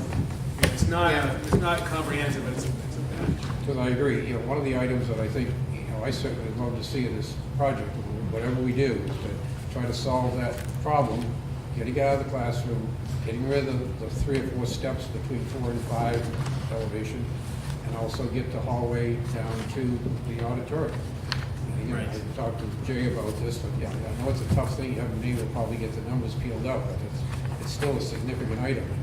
I think a lot of people in town are going to be concerned that that isn't being addressed in quote-unquote the phase 1.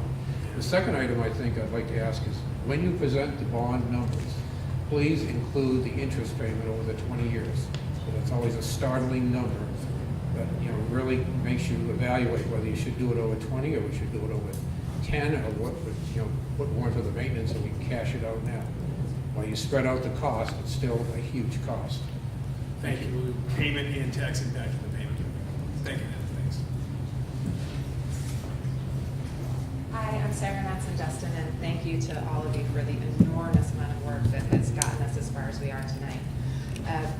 I have real concerns about basically deferring more deferred maintenance as a strategy to prevent more deferred maintenance costs. I don't think that we've gotten to where we are with deferred maintenance because we thought that these things weren't a good idea along the way. I think we've gotten to where we are with deferred maintenance because at some point we decided we didn't want to pay for these things. And I think we're essentially talking about the possibility of doing the same thing again and basically putting the facility at war with the programming over the next several years by saying we're going to peel out more deferred maintenance. So I really encourage us to get this done and not to pay more for it next year and pay more for it the year after that and pay more for it the year after that. So I hope that we'll really, this has been shaved down a lot, and I hope we'll do what we need to do. Thanks. Any other comments at this time? If not, we'll, oops, I'm sorry. Danae Belt. So I'd like to echo what everybody else has said. Thank you guys for all of your work. I agree that I feel like there are some things on this deferred maintenance that I would take off, like the barriers, fencing, things like that, that I just don't necessarily feel are actually things that we need. But instead of putting those on, I would add in some of the other things that you've listed that are going to be breaking, that we have to fix, things like that. Because like what everybody else has said is that we've gotten here because we've kept pushing stuff off, going, okay, we can't afford it, we can't afford it, we can't afford it. We don't want to do this yet, we don't want to do this yet.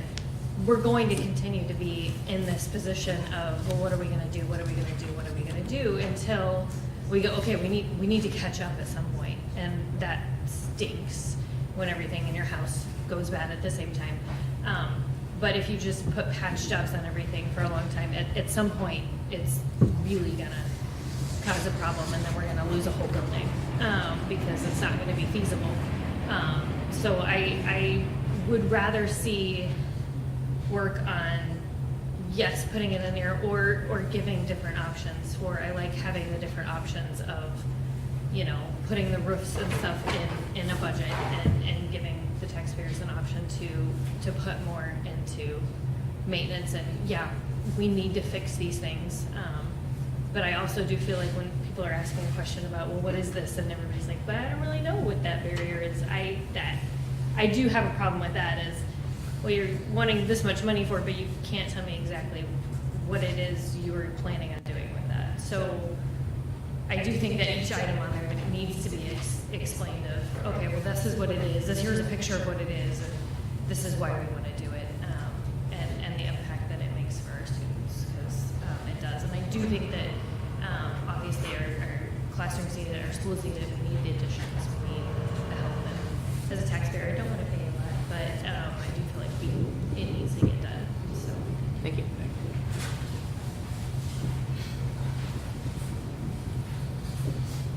To be clear, I don't want to defer maintenance any further than we are. I just want to tie our hands for the future. So if there's a way to pull that $1.3 million elevator out of that project and stick it onto this bond, then get it all done, I suppose, because I don't want to tie our hands for the future. Because our budget has been allowed to grow what I consider unchecked year after year. Well, a few years it didn't grow, which was lovely. I did look back at that. But we have not devoted the money we need to our schools. And so I don't want to put the programmatic budget at war with the buildings, but if you don't have a building, you can't have a program. So we need to find that balance and recoup some of that money back out of our budget, devoted to our maintenance. And I would love to see if we can carve out that $1.3 million. I really think that elevator piece is separable. But you're going to lose a classroom in high school. That was the issue.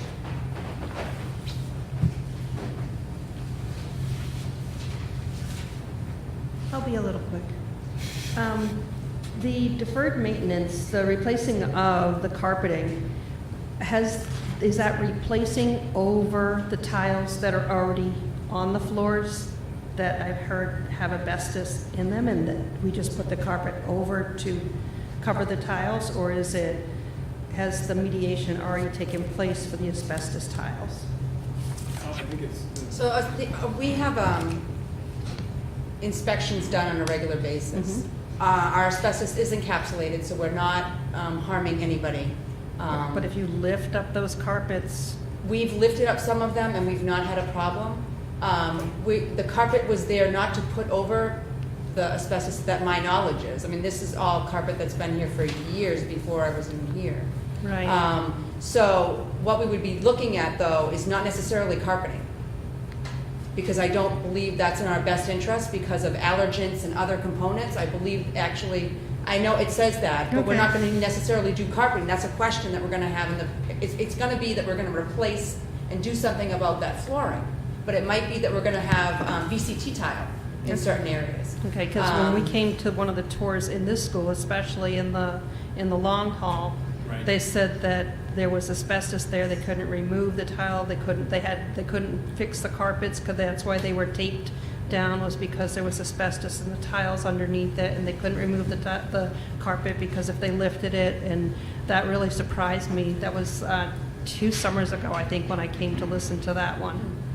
We've done some carpet replacement here in the past. Correct. And we did not have, and like we did some middle school years ago. In the middle school we brought in the group and we had to mediate it.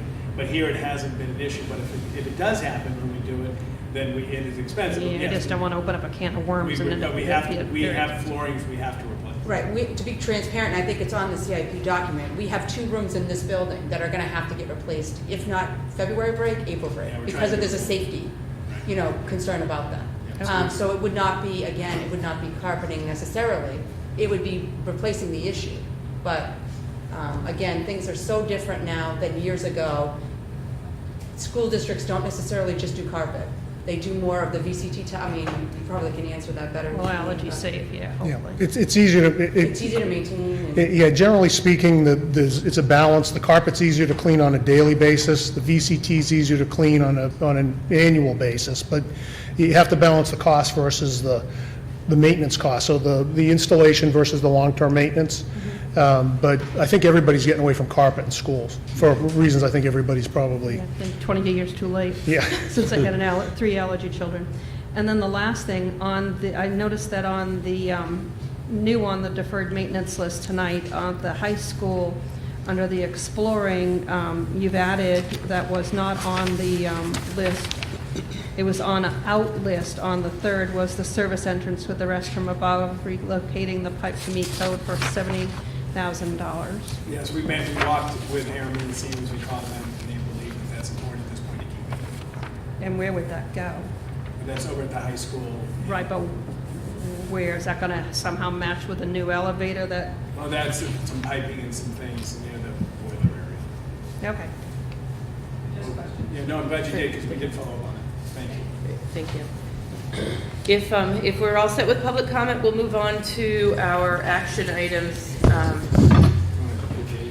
I did, and he's not responded. He's out of pocket, I love that phrase. Yeah, he's not responded, and that was a good 20 minutes ago. I asked for 10, so. Okay, yeah. We have about 4 action items that we need to do this evening. Steve's already gone through all the dates coming up. There may be some additional dates that come onto the calendar in the next week. But I will take a motion for the Hopkinton School Board to accept the superintendent's recommendation to establish an article for the 2019 school district meeting that will authorize the vote to change the name of the existing school building repair and maintenance fund to the school district building repair and maintenance fund, and state the purpose as for the repair, renovation, and related services at the Hopkinton Middle and High Schools, Maple Street School, Harold Martin School, and the SAU building. So moved. Second. Any further discussion? All in favor? Aye. Any opposed? Motion carries. Take a motion for the Hopkinton School Board to accept the superintendent's recommendation to establish an article for the 2019 school district meeting that authorizes the raising and appropriating of 140. 100,000. 562. Thank you. I wrote it on some piece of paper, and now I can't find it. 140. 562. 140562, correct? Okay. $140,562 and the transferring of 140,000, oops, sorry, 40,000 even 40,562, so in essence, Thank it'd be you. 100,000. from the unreserved fund balance into the Hopkinton School Building Repair and Maintenance Fund. So moved. Second. Any further discussion? Thank you, Michelle. All in favor? Aye. Any opposed? Motion carries. Take a motion for the Hopkinton School Board to agree to hold a bond hearing to seek public input on the following facility project components and corresponding bond values of $9,796,692 and $7,796,692 Say for project as presented. for project as presented. So moved. Second. Any further discussion? All in favor? Aye. Any opposed? Motion carries. Take a motion for the Hopkinton School Board to accept the superintendent's recommendation to approve Harold Martin School Principal Director of Curriculum Development, Bill Carosa's request to participate in the early retirement program. Vote no. So moved. Oh, second. Wait a second. All in favor? Aye. Any opposed? Motion carries. Do we have a need for a non-public session this evening? I don't, unless, Aviva, do you want to do anything with negotiations or wait? No, we're all set. All right, then we have no need for a non-public session, and the meeting is adjourned at 7:38. Jim, you gonna pass those numbers to Steve and check them out? Yeah, I'll put them Yeah, I wouldn't mind taking a look at them. before- Oh, yeah. Yeah, okay. No, 'cause- will he pass them on to you? yeah, no, however you guys want to do it. Okay. Yeah, no, there's some things that might ride together, that make sense, so. like, Yeah.